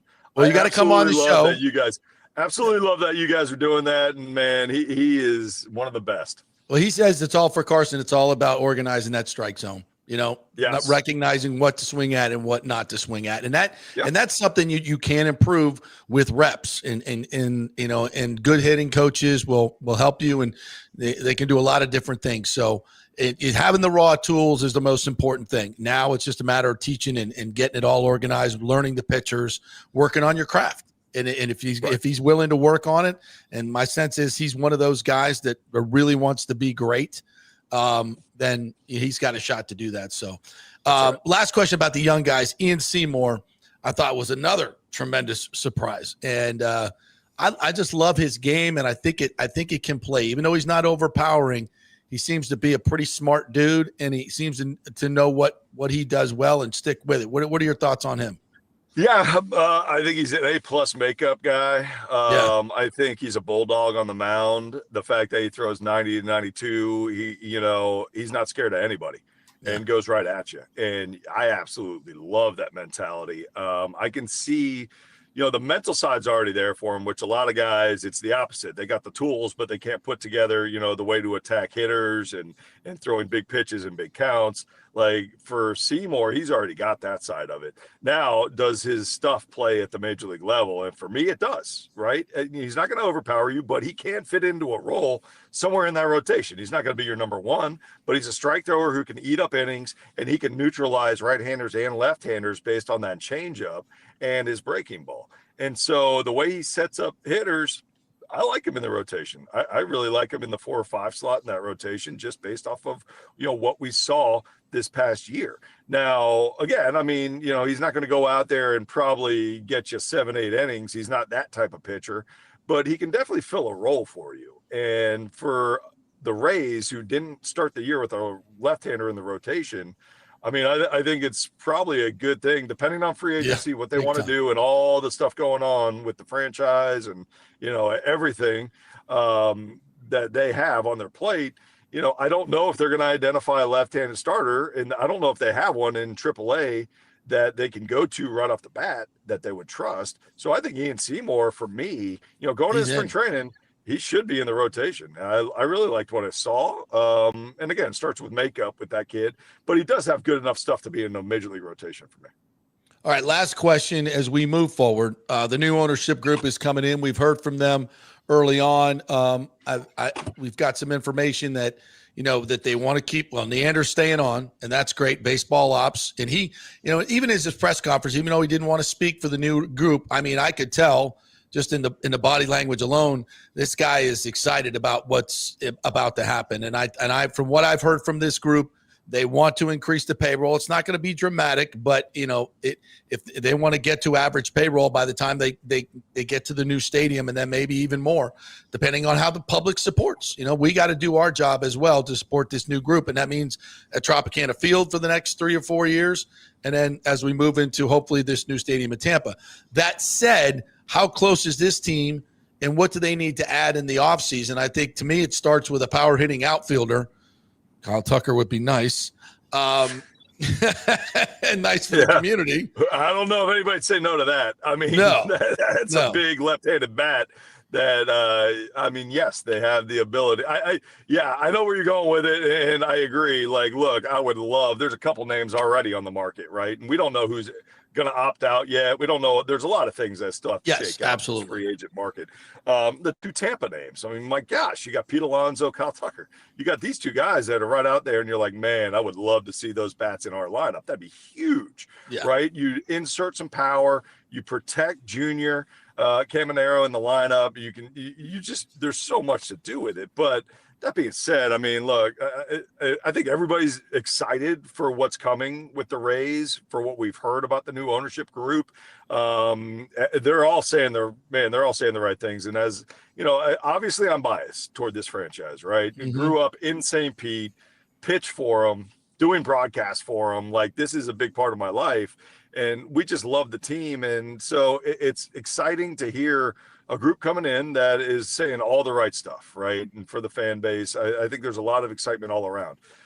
That said, they're about to purchase a team. They're acquiring a major league team. They're figuring out a stadium, which I'm sure is number one priority. Yep. There's a lot on their plate right now. Mm-hmm. So, to realistically say that they're going to go out there and land a huge guy off the market. Yeah. I don't really want to. I don't want to put my hope in that. You know what I would love to see is honestly some communication with Junior Caminero and see if you can lock him up. I mean, you're going to want this guy for a while, so it would be awesome, and I'm sure the communication is already going on behind closed doors, but to lock him up and make sure that he knows that he's secure here. And he doesn't have to worry about that side of things. He can just go out and play baseball, and also shows the community, hey, look, we're ready to invest, in our own guys right now. But, all that being said, again, this new group coming in, there's a lot on their plate, especially right off the bat. And I'm sure that stadium issue is number one on what they got to figure out. So it'll be interesting how the free agent market plays out. I don't know if they're going to be very active or not. If they're not very active, there are some holes in this lineup. There's no doubt. I mean, you go in with the same exact roster as we had last year, then at that point, at that point, you're just hoping that injuries don't happen, right? You're hoping that you got guys healthy. You're hoping McClanahan's ready and right back in there. If that's the case, then that rotation's totally different, right? Right. You're also hoping for certain guys to kind of rekindle years in the past. Josh Lowe, right? Josh Lowe has showed us in the past that he is a very good major league player. Now, this past year, it probably wasn't up to his standard, what he wanted. So, guys like that in the roster, it just depends if they can get back to that form where they were very, very productive, for the team. All right, Doug, great stuff. And I can't wait to see you and me at the FSU tailgate party. Having a couple pops, doing the Seminole chop. Yeah, buddy. Right, send me that location, man. I will indeed. When you going up? Works. I'm actually leaving tomorrow. And by the way, dude, I don't know what hotel or your lodging, all that. You got to tell me some secrets because those hotel rates are unbelievable. Longtime friends. I have my dearest dear friends, Greg and Shelly Nelson, who have a beautiful home right on a lake in the Killearn area, and price is right. Yeah. The people are great. The food's better. I do not have longtime friends in Tallahassee. Well, you know what? We need to introduce you to some. That's the tailgate party you're going to be coming to. So make friends and impress people, and they may invite you to their house. So that's kind of how how cheap I am, bro. I ain't paid $500 a night for the Motel 6. That ain't freaking happening. So that's exactly what I'm doing. I'm paying $500 a night for 2 nights in some hotel that I don't even know if it's safe, dude. I'm going up there. I'm like, I don't even know if I got to lock my car. This is a scary spot. I'm going in and out, and then I'm going to be hanging out at Doak Campbell the rest of the time. Yeah. Don't worry about it. We'll get you hooked up, partner. We'll get you hooked up. All right. Sounds Thank good, you, buddy. Doug. Appreciate it. The great Doug Waechter right there. Seminoles best. William, take another quick break. When we come back, Josh Queipo is going to join us from the Pewter Report for his weekly film study on the Buccaneers. Really, really good stuff. We taped it yesterday, so stick around for that. We're brought to you by the great folks at Cafe Paradiso. Go see my man Paolo over there, Paolo Tini. This weekend, if you're looking for some great Italian food, you got a special occasion, go to Open Table, get that reservation, and come enjoy some of the best veal, lasagna, pasta, the branzino. The seafood is fantastic. They've been doing this for over 30 years. Great chef, great service, just a wonderful meal and atmosphere at Paradiso Tampa. And you know what? You never know who you're going to see. One of our listeners went in there the other day, and who was in there? Espo. Espo loves him so. Cafe Paradiso. You will as well. Go to Cafe Paradiso and have a great meal. Back at 3. Stay with us. JP here for Riveters, our new official sports bar and grill of the JP Peterson Show. And just like our show, no BS, no corporate chain feel, just amazing, authentic folks serving great comfort food in a casual atmosphere at unheard of prices. Riveters is located just south of Raymond James and Steinbrenner Field on Dale Mabry, walking distance to the park. So free parking, great place for pregame and postgame. Let's talk about fresh food. Nothing is frozen. Burgers, wings, prime rib, roasted fresh daily, never frozen. That makes a huge difference. The mahi, the salmon, also super fresh.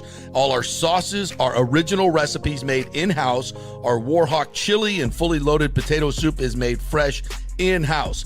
It's the best food anywhere, served by people who actually care. Riveters on Dale Mabry, just north of 275, just south of where the Bucs and Rays play. We'll see you there. The Gold and Diamond Source is working every day to be your family jeweler. Right now, a $5,000 engagement ring with 0% interest can be yours for just $83. So don't let the holidays sneak up on you this year. Now is the time to get ahead with their in-store layaway. Trade in your old jewelry for cash. Gold has never been higher. The Gold and Diamond Source is offering the highest ever trade-in values for your gold and diamond jewelry. Now is the time to get your holiday shopping started. So come in now, relax, shop, and save at the Gold and Diamond Source. We love Julie and Steve Weintraub, great local philanthropists, and you can find them at 3800 Omerton Road in Clearwater, where you'll always find the perfect gift, only at the Gold and Diamond Source.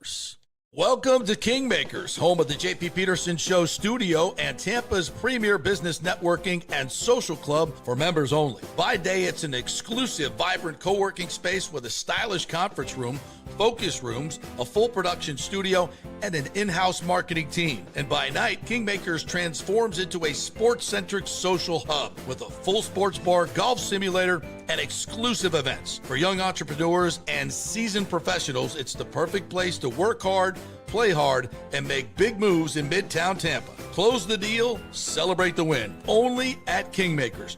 Become a member today at kingmakerstampa.com. Your business, your club. JP here for the Jeeves Law Group and my man, Scott Jeeves. If you're going to hire an attorney, do you want some guy looking for a quick settlement and a quick buck, or do you want an attorney with some chops?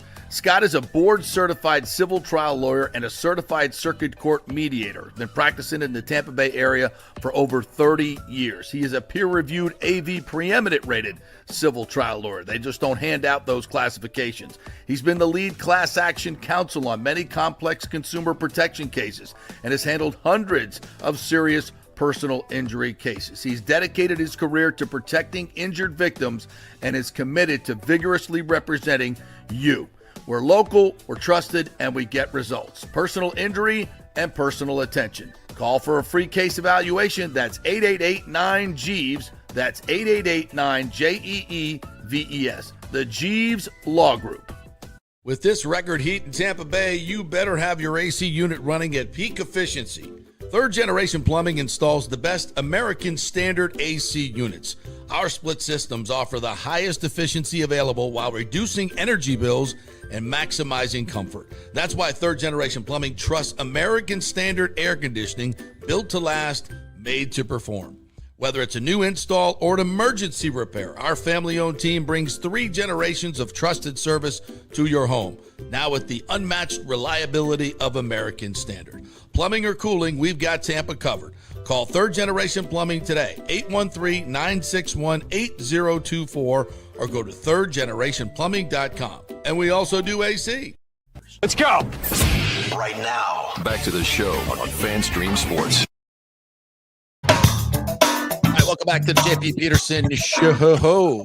By Genesis of Tampa. They will be hosting all those USF players on Saturday for their grand reopening. Friday, Saturday, Sunday, the big event. You can go by and get some great food. They'll have free food, drinks. You watch football on Saturday, and you can test drive one of those great Genesis cars as well. GenesisofTampa.com is where you go look up all the great stuff there. All right, so yesterday, Timmy, I was over there at the Buccaneers, and Baker's always very playful in his press conferences. We always get a couple of really good quips out of him. If you set it up right, ask him a kind of a fun question, we'll get something really fun out of him. Yeah, just don't be a dumbass and ask stupid questions. So evidently, some people think I asked a really stupid question yesterday. And I was trying to have some fun with him, and I was like, because he was talking about his relationship with Sam Darnold. Remember, they were in the same quarterback room at the Carolina Panthers back in 2022 with that debacle, and the Carolina Panthers are still looking for a quarterback. And obviously, my quip was, hey, do you guys reminisce about those great times in Carolina? And he gave me a great deadpan answer. He said, "What? The great what?" I'm like, the old good old times in Carolina. Acknowledging, tongue in cheek, that place was a disaster, and clearly they effed up by losing both of you guys who were really good quarterbacks. And some people took it as I was serious. And maybe if you read the transcript, which is all a lot of people do these days, it does sound like a stupid question. Right. But in context, it was just having a little fun with Baker, and he gave me a great little deadpan answer. I thought it was funny, but I guess a lot of people didn't, and it made kind of national news. So, dumbass question. People need to lighten up, man. I know, right? It's like just playing along. But Baker loves that stuff, dude. He loves to engage, and he loves to have fun. And it's just stupid people getting upset over stupid stuff. We were gonna play the audio, but I couldn't pull the audio. I tried. It's just him. We're just having fun with it, So and he never cracks. Calm down, people. He is dead faced the entire time until the very end. He kind of grins, like he's just being stupid. As was I. Yeah, we can't be, all the time. But the weird thing is, he stood up there for about 30 seconds and nobody would ask a question because there's typically people that are beat writers that I like to defer to sometimes and let them ask the first question, just being polite, but nobody would ask a question. So anyway, so yesterday we had a chance to talk with Josh Queipo. We record these every Wednesday night after he breaks down all the film. Great reporter at Pewter Report. You can find all of his work there as he breaks it all down. So we chat with him about the previous game and look ahead to the game coming up. So here's our film session with Josh Queipo. All right, welcome in to another edition of Josh Queipo Breaks Down the Film from the Pewter Report. We love this part. Josh, thank you so much. How much time do you spend breaking down the tape? It's a labor of love for you, isn't it? You're a sicko like me. You just love that all 22. If I have spare time, I'm usually on it. So that's really what it is. Like late at night after the kids have gone to bed, I'll be laying on the couch and I have something for white noise in the background. So whether if it's Thursday night, obviously Thursday Night Football, or some old TV show that I'm watching on one of the streaming platforms, but I've got my laptop on me and that's got most of my attention. So yeah, we're the same. All right, let's look back at the Eagles for a little bit. A lot of interesting things to break down, and let's start with Baker Mayfield. Obviously, there was a glaring error down by the goal line. That he knows better than anybody. You can't make that play on first down, especially. He throws the pick, takes points off the board in the fourth quarter. In an opportunity they really had, they were dominating that second half, and they had a really good chance to win this game if they score there. But alas, they did not. What did you think of Baker's that play and Baker's overall play?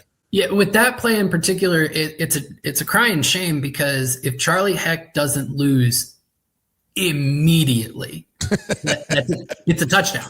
Because Godwin, that was actually a post into the end zone, and he just kept rolling with it at the back. And following Baker on the scramble, but the post was open, and Baker just needed 2.2 seconds to get the ball out, and Heck couldn't give him 2. Yeah, it literally just get in the way. So that one was unfortunate. It was watching it live. I thought Baker made a huge mistake when I went back to the all 22. The ball got tipped, which is what caused it to not have that much on it. I didn't see the tip live, and I just thought the way he was running, he couldn't get enough on it to get it through that window. After seeing the tip, I'm much less critical of him on that throw. Godwin was open. He's got that kind of arm, kind of a 50-50 there. Yes, maybe you err on that side of caution, but That's not Baker's style, and he's won a lot without doing that. So I'm not going to fault him for that one. I will say from a process standpoint, probably his worst game of this season, and that's a high bar because he's played so well over the course of this season. And really what it came down to was the Bucs ran a lot of 3x1s and a couple of 4x1s with Emeka basically taking Mike Evans' role as the X on the single side. And if that's Mike over there and he keeps getting these one-on-one looks, even if it is Quignon, I totally get keep going to that. Mike Evans is a Hall of Famer. That makes a ton of sense. Bigger body, bigger catch radius. Yeah. Baker and Grizzard seemed to like that matchup, at least in terms of game planning, because Baker locked in on that so much. He didn't even want to look at the concept side, the 3 side or the 4 side. He liked that one-on-one and he kept trying to go to it. The problem was Quignon Mitchell was locking that side down. There, time after time, the one that stands out in my mind the most is the Bucs ran quads to Baker's left. Emeka, it was a 3rd and 3, and Emeka runs a whip route. And normally you would expect him to get some separation off that pivot. Quignon didn't give him an inch. And so he makes a great grab, but can't get any yards after the catch. It's a 1-yard gain, 4th down, they punt. Yeah, it was early in the game, Yeah, and if Baker had gone to the quad side, 2 out of the 4 routes were wide open. Rashad to the flat, and then I want to say it was Sterling Shepard who was open as well. Both of those could have picked up the first down and more. So it's unfortunate. Sometimes you say we like this matchup and you lose the matchup. Yeah. But like I said, I think that this was probably his worst game from a process standpoint. It wasn't a terrible game for Baker, which shows a lot of progress over past years where he was so volatile, the lows could be really low. But overall, I think that the concepts are working. He's just got to find them better.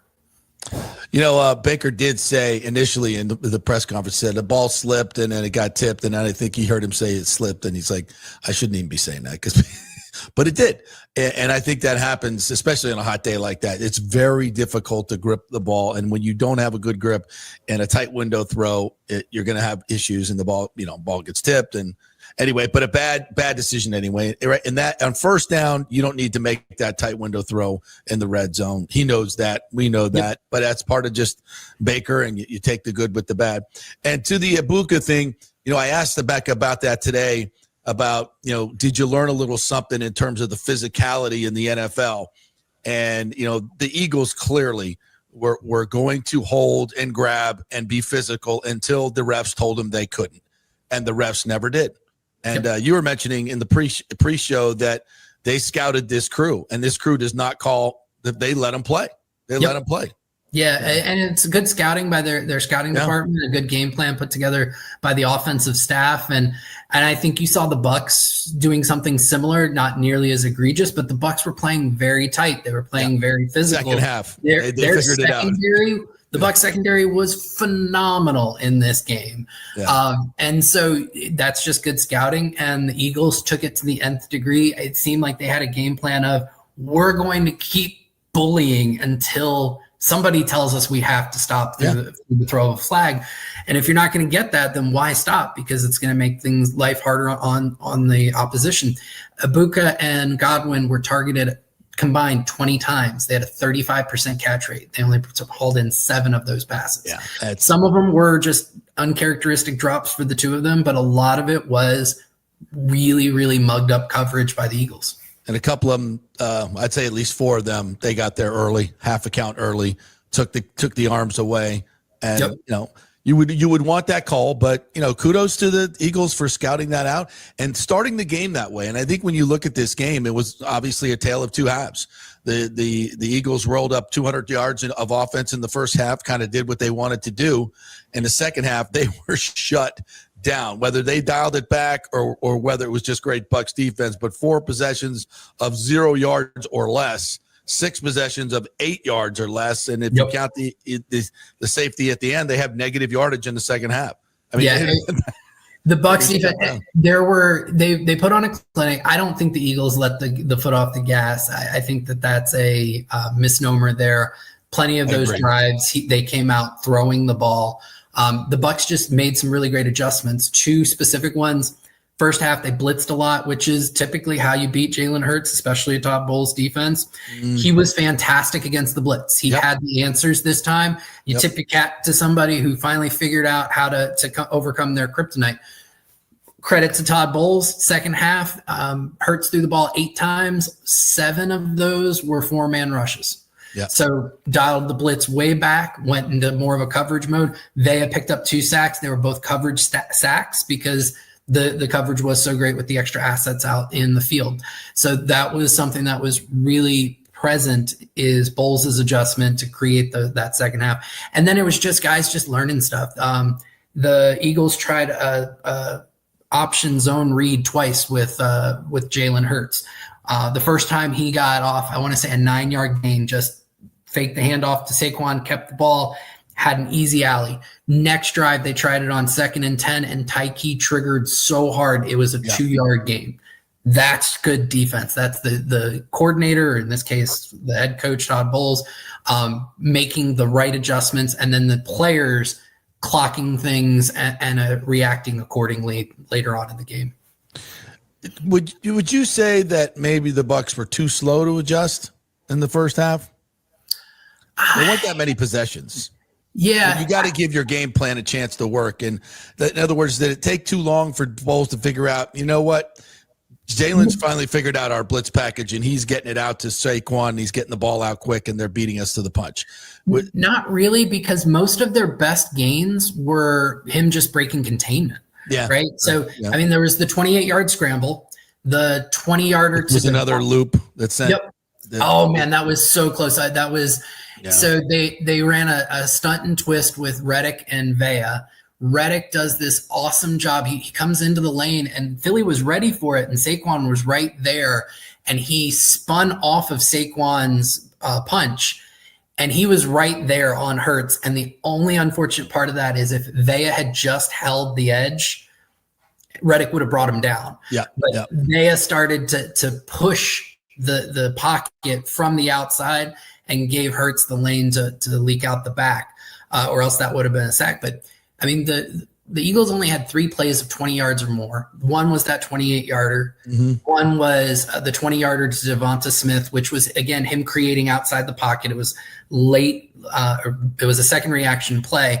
And then I think the third one was in structure. It was like a 26-yarder or something like that. So, and that one was to Goddard, if I remember correctly. So I think that the Bucs planned in the first half. I mean, those blitzes, it's not like they weren't working and they weren't getting to Hurts. He was just finding a way to escape. They've got to work on the pocket containment. That has been one of the biggest issues, probably the biggest issue with this defense consistently to start this season, is pocket containment. I mean, in the end, the Bucs kind of outplayed the Eagles. They 379 yards to 200, but you get 2 big turnovers and a block punt for a touchdown. I mean, you block a kick for a touchdown, that's a 90% winning chance in the NFL. And those are just mistakes that are too hard to come back from against a good team. And in the end, the fourth quarter, they had 2 opportunities to tie the game or win it. And, you know, credit the Eagles defense, where they came up with especially on that last drive, a couple of big sacks. And that goes back to offensive line, which moves us forward to this game against the Seattle Seahawks. And they certainly are perusing the tape and seeing exactly what the Eagles did to the right side of the Buccaneers line. And it's not like Luke Gedicke's coming back this week. And obviously Cody Mauch ain't walking through that door either. So they got to figure it out. They got to figure out what's going on that right side, or they're going to struggle. What do you see there, and how do they fix it? Yeah, there were 2 major issues this past game. Probably the biggest issue, surprisingly, people expect me to say Charlie Heck. He was a close second. Yeah. But the biggest issue they had was they struggled to pick up inside loopers off of stunts and twists and layered rushers. So that's like linebackers who don't immediately trigger down right as the snap happens. They wait a beat. They let the offensive line start to declare who they're going to block, and then they come. And almost all of that falls on the shoulders of Graham Barton, who switched back to center this past week. It was one of his worst games of his career, if I'm being completely honest, specifically because he struggled to pick those up. That's on him. He's the guy calling out the protections. He's got to see those coming. He's got to react quicker to those and give Baker a little extra time, because heat right up the middle is the worst heat that a quarterback can take. So that was the biggest issue. Charlie Heck was a close second. PFF charged him with 8 pressures allowed, and I think they were being generous. Yeah. He's allowing guys to go through his chest. He's giving a soft edge, so guys are cornering on him off the backside. And then when he tries to overset, he's giving up the inside shoulder. He's being beat every way you can be beat. That's not good. The great Pete Fairbanks would say it wasn't a specific suck. It was an all-encompassing suck. I love Fairbanks. Still the greatest quote of all. I use that quote all the time. Yeah. Yes. So, I mean, you and I talked about this over the summer, and I sat there and said, there's no way Ben Chukwuma is going to be ready to play this year. I'm at the point where he definitely has a higher ceiling than Heck. I'm not unconvinced the floor is any worse. Right. I hope that that's a conversation that's happening in that building, because there's nothing on the tape that tells me Heck's going to get better. No. And that's the concerning thing. And he had a big ice pack on his right knee, and we've heard that he's struggling a little bit. So, you know, it's an average or below average tackle that's hurt. Yep. So, it's not good. So then it comes down to, you mentioned, how does this play in Seattle? Seattle's got a really good front. Yep. I mean, they've got some really good pass rushers, Leonard Williams, Boye Mafe. There was one other I'm forgetting off the top of my head. And the thing is with McDonald's defense, he's like at the vanguard of running sim pressures. So there are a lot of guys coming from strange angles. So that goes back to Barton. He's going to have to be able to pick those up. And they are absolutely going to pick on Heck. So for all the fans who are upset that K-Dotton doesn't have better statistical production, you better hope that stays the same, because he's going to have to stay in. Him and Payne Durham have been blocking their asses off, trying to help this offensive line as best as they can. They've been doing a pretty solid job of it as well. But it's going to require those type of assets. I think one small silver lining coming from Bucky Irving potentially being out of this game is you're going to see more Rachaad White, which will give more protection to Baker. Because while Bucky may have gotten marginally better as a pass protector this year, he's still below average at it. He's just a small dude. It's hard for him to pick those up. Yeah. Whereas Rachaad White is elite in that particular area of the game, and they're going to need him to give Baker some extra time to make some plays down the field. You know, I talked to Graham Barton after the game, and to his credit, as he always does, he took it. He said, you know, we got to really get better at passing it off. He said, I just didn't do that well, didn't handle it well.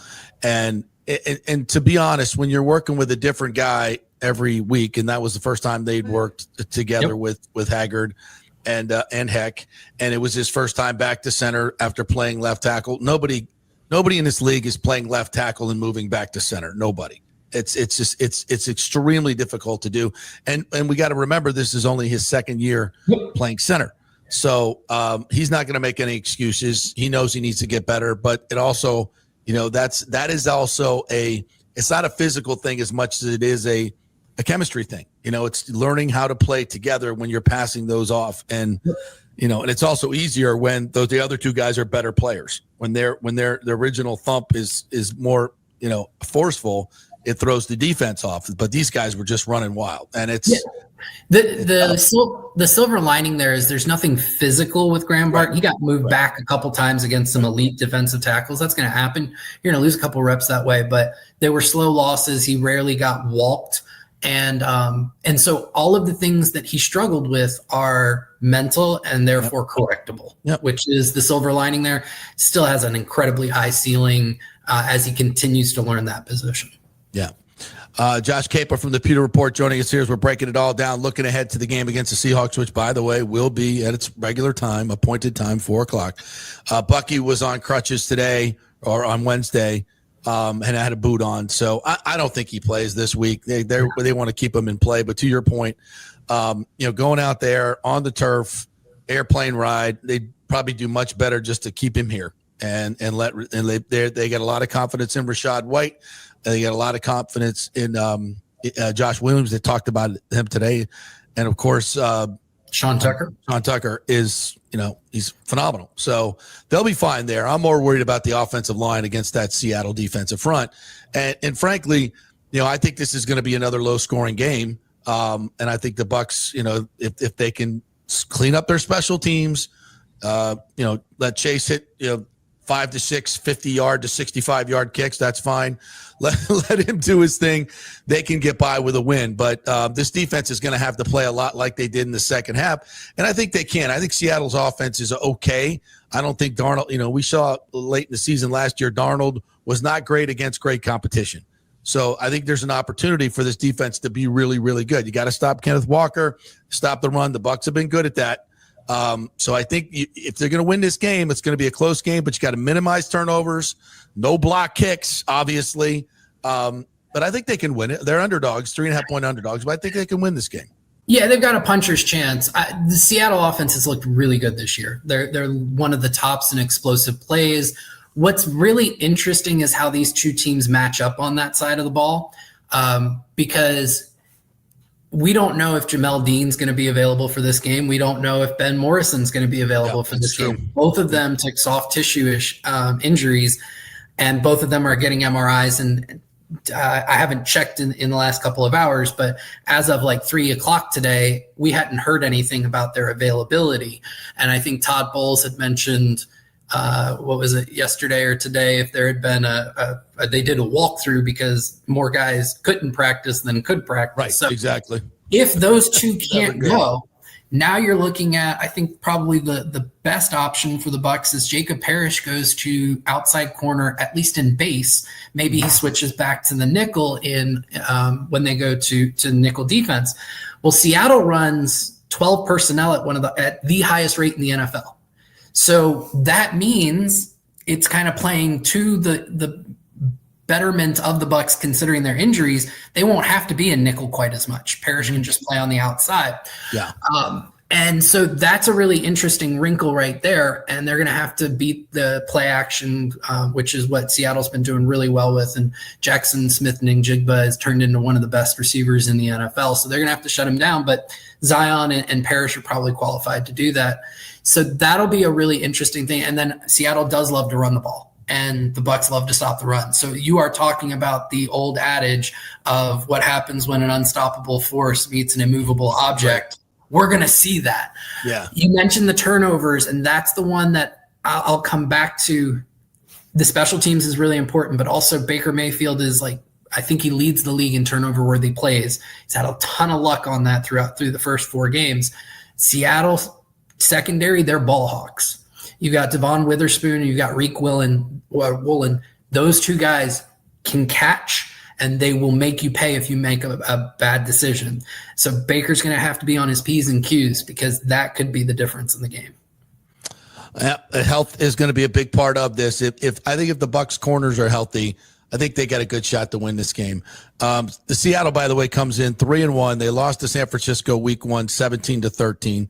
That was the best defense that they faced, I think. They beat Pittsburgh 31-17, beat the Saints 44-13, and then eked out one over Arizona 23-20 on Thursday. So they're going to have an extra few days to prepare for this one as well. So it ain't going to be easy, but I think it'll be.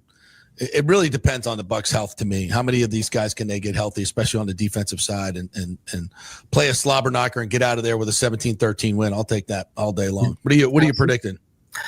I hadn't gotten to my predictions yet. I think they lose this one 20-17. I think, it could go either way there, but we shall see.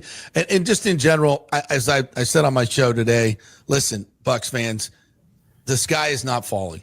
I think everything that's happening to the Bucs right here has 100% to do with their health. Now, if they continue to get injuries at this rate, no, the season will be trash. You can't sustain at this rate. But if they can, kind of quiet the injuries a little bit, get these corners back, Get Mike Evans back, obviously. Get Bucky back. Get J-Mac back. Get Gedeke back is huge. Getting Gedeke back will be huge. And then kind of solidify that right guard spot. And then at the end, also, the schedule gets much more manageable. Yeah. Much more manageable. I liken it to, JP, did you ever watch the movie Beer Fest? I think I did, yeah. So you get to the end of the movie and they're in the beer competition and it looks like they're about to be knocked out because they're just absolutely wasted and they have to go up against the boot. I remember now, yes. And there's this iconic line where they go, "We're not that drunk." And the whole crowd starts chanting it. And that's really what I liken it to, because this entire first 4 games, they've had to basically play with one hand tied behind their back with all of these injuries. And to your point, I mean, they just went up against the Super Bowl champions, had a fighters. I mean, fluke plays, 2 fluke plays really were the difference in that game. And they did it all without key pieces. So I love the way you put that. You look forward, there's nobody they should be scared of if they've got 90% of their healthy roster, right? And most of these guys are coming back, right? Kalijah's one that went on IR. Preseason, you've got a couple of really exciting rookies in JJ Roberts and David Walker, but Elijah's, him and Malk are the only 2, Calijah and Malk are the only 2 who you're not counting on coming back. Right. If you get back to where those are the only 2 you're missing, that's a really good team that can stand toe-to-toe with everyone. And like I said, those last 6 games, you should be favored in every single one of them, and you start to get healthy, and you can sail into the playoffs on a really good run, and as a division winner. So banking these 3 games early was huge. That was huge, and now you're going to go through a little bit of a rough patch here in the next few weeks, but that's fine. It's a long season. It's a marathon, and then get healthy, and then get the sails full and take it all the way. And so I think even if they lose this week, there's no panic button that needs to be pushed unless they get another rash of injuries. But I think, and if they can steal this one, boy, they're really in the driver's seat. Yep. All right, Josh, great stuff, my friend. We look forward to all your reports on the Pewter Report. I really appreciate you taking the time. We'll chat with you next week. Sounds good, JP. Thanks for having me. Thank you. All right, thank you. There, a couple of quick updates here, if we may, from Greg Allman at practice today. Not practicing Mike Evans, Bucky Irving, not seen. Jamel Dean, Benjamin Morrison, Christian Izzian, not practicing. But practicing today, Mayfield, Wirfs, David, Godwin, Zion McCollum, Hassan Reddick was out there. That's good. Tyke Smith, Logan Hall, Greg Gaines. That's good. And Charlie Heck and Sterling Shepard. So we'll see who lines up on Sunday. A couple other notes. Abuka named the Offensive Rookie of the Month on his way to Offensive Rookie of the Year. Hope you bet on that. Yep. The Bolts will be back in action tonight. I'll be making my preseason debut on the Jumbotron.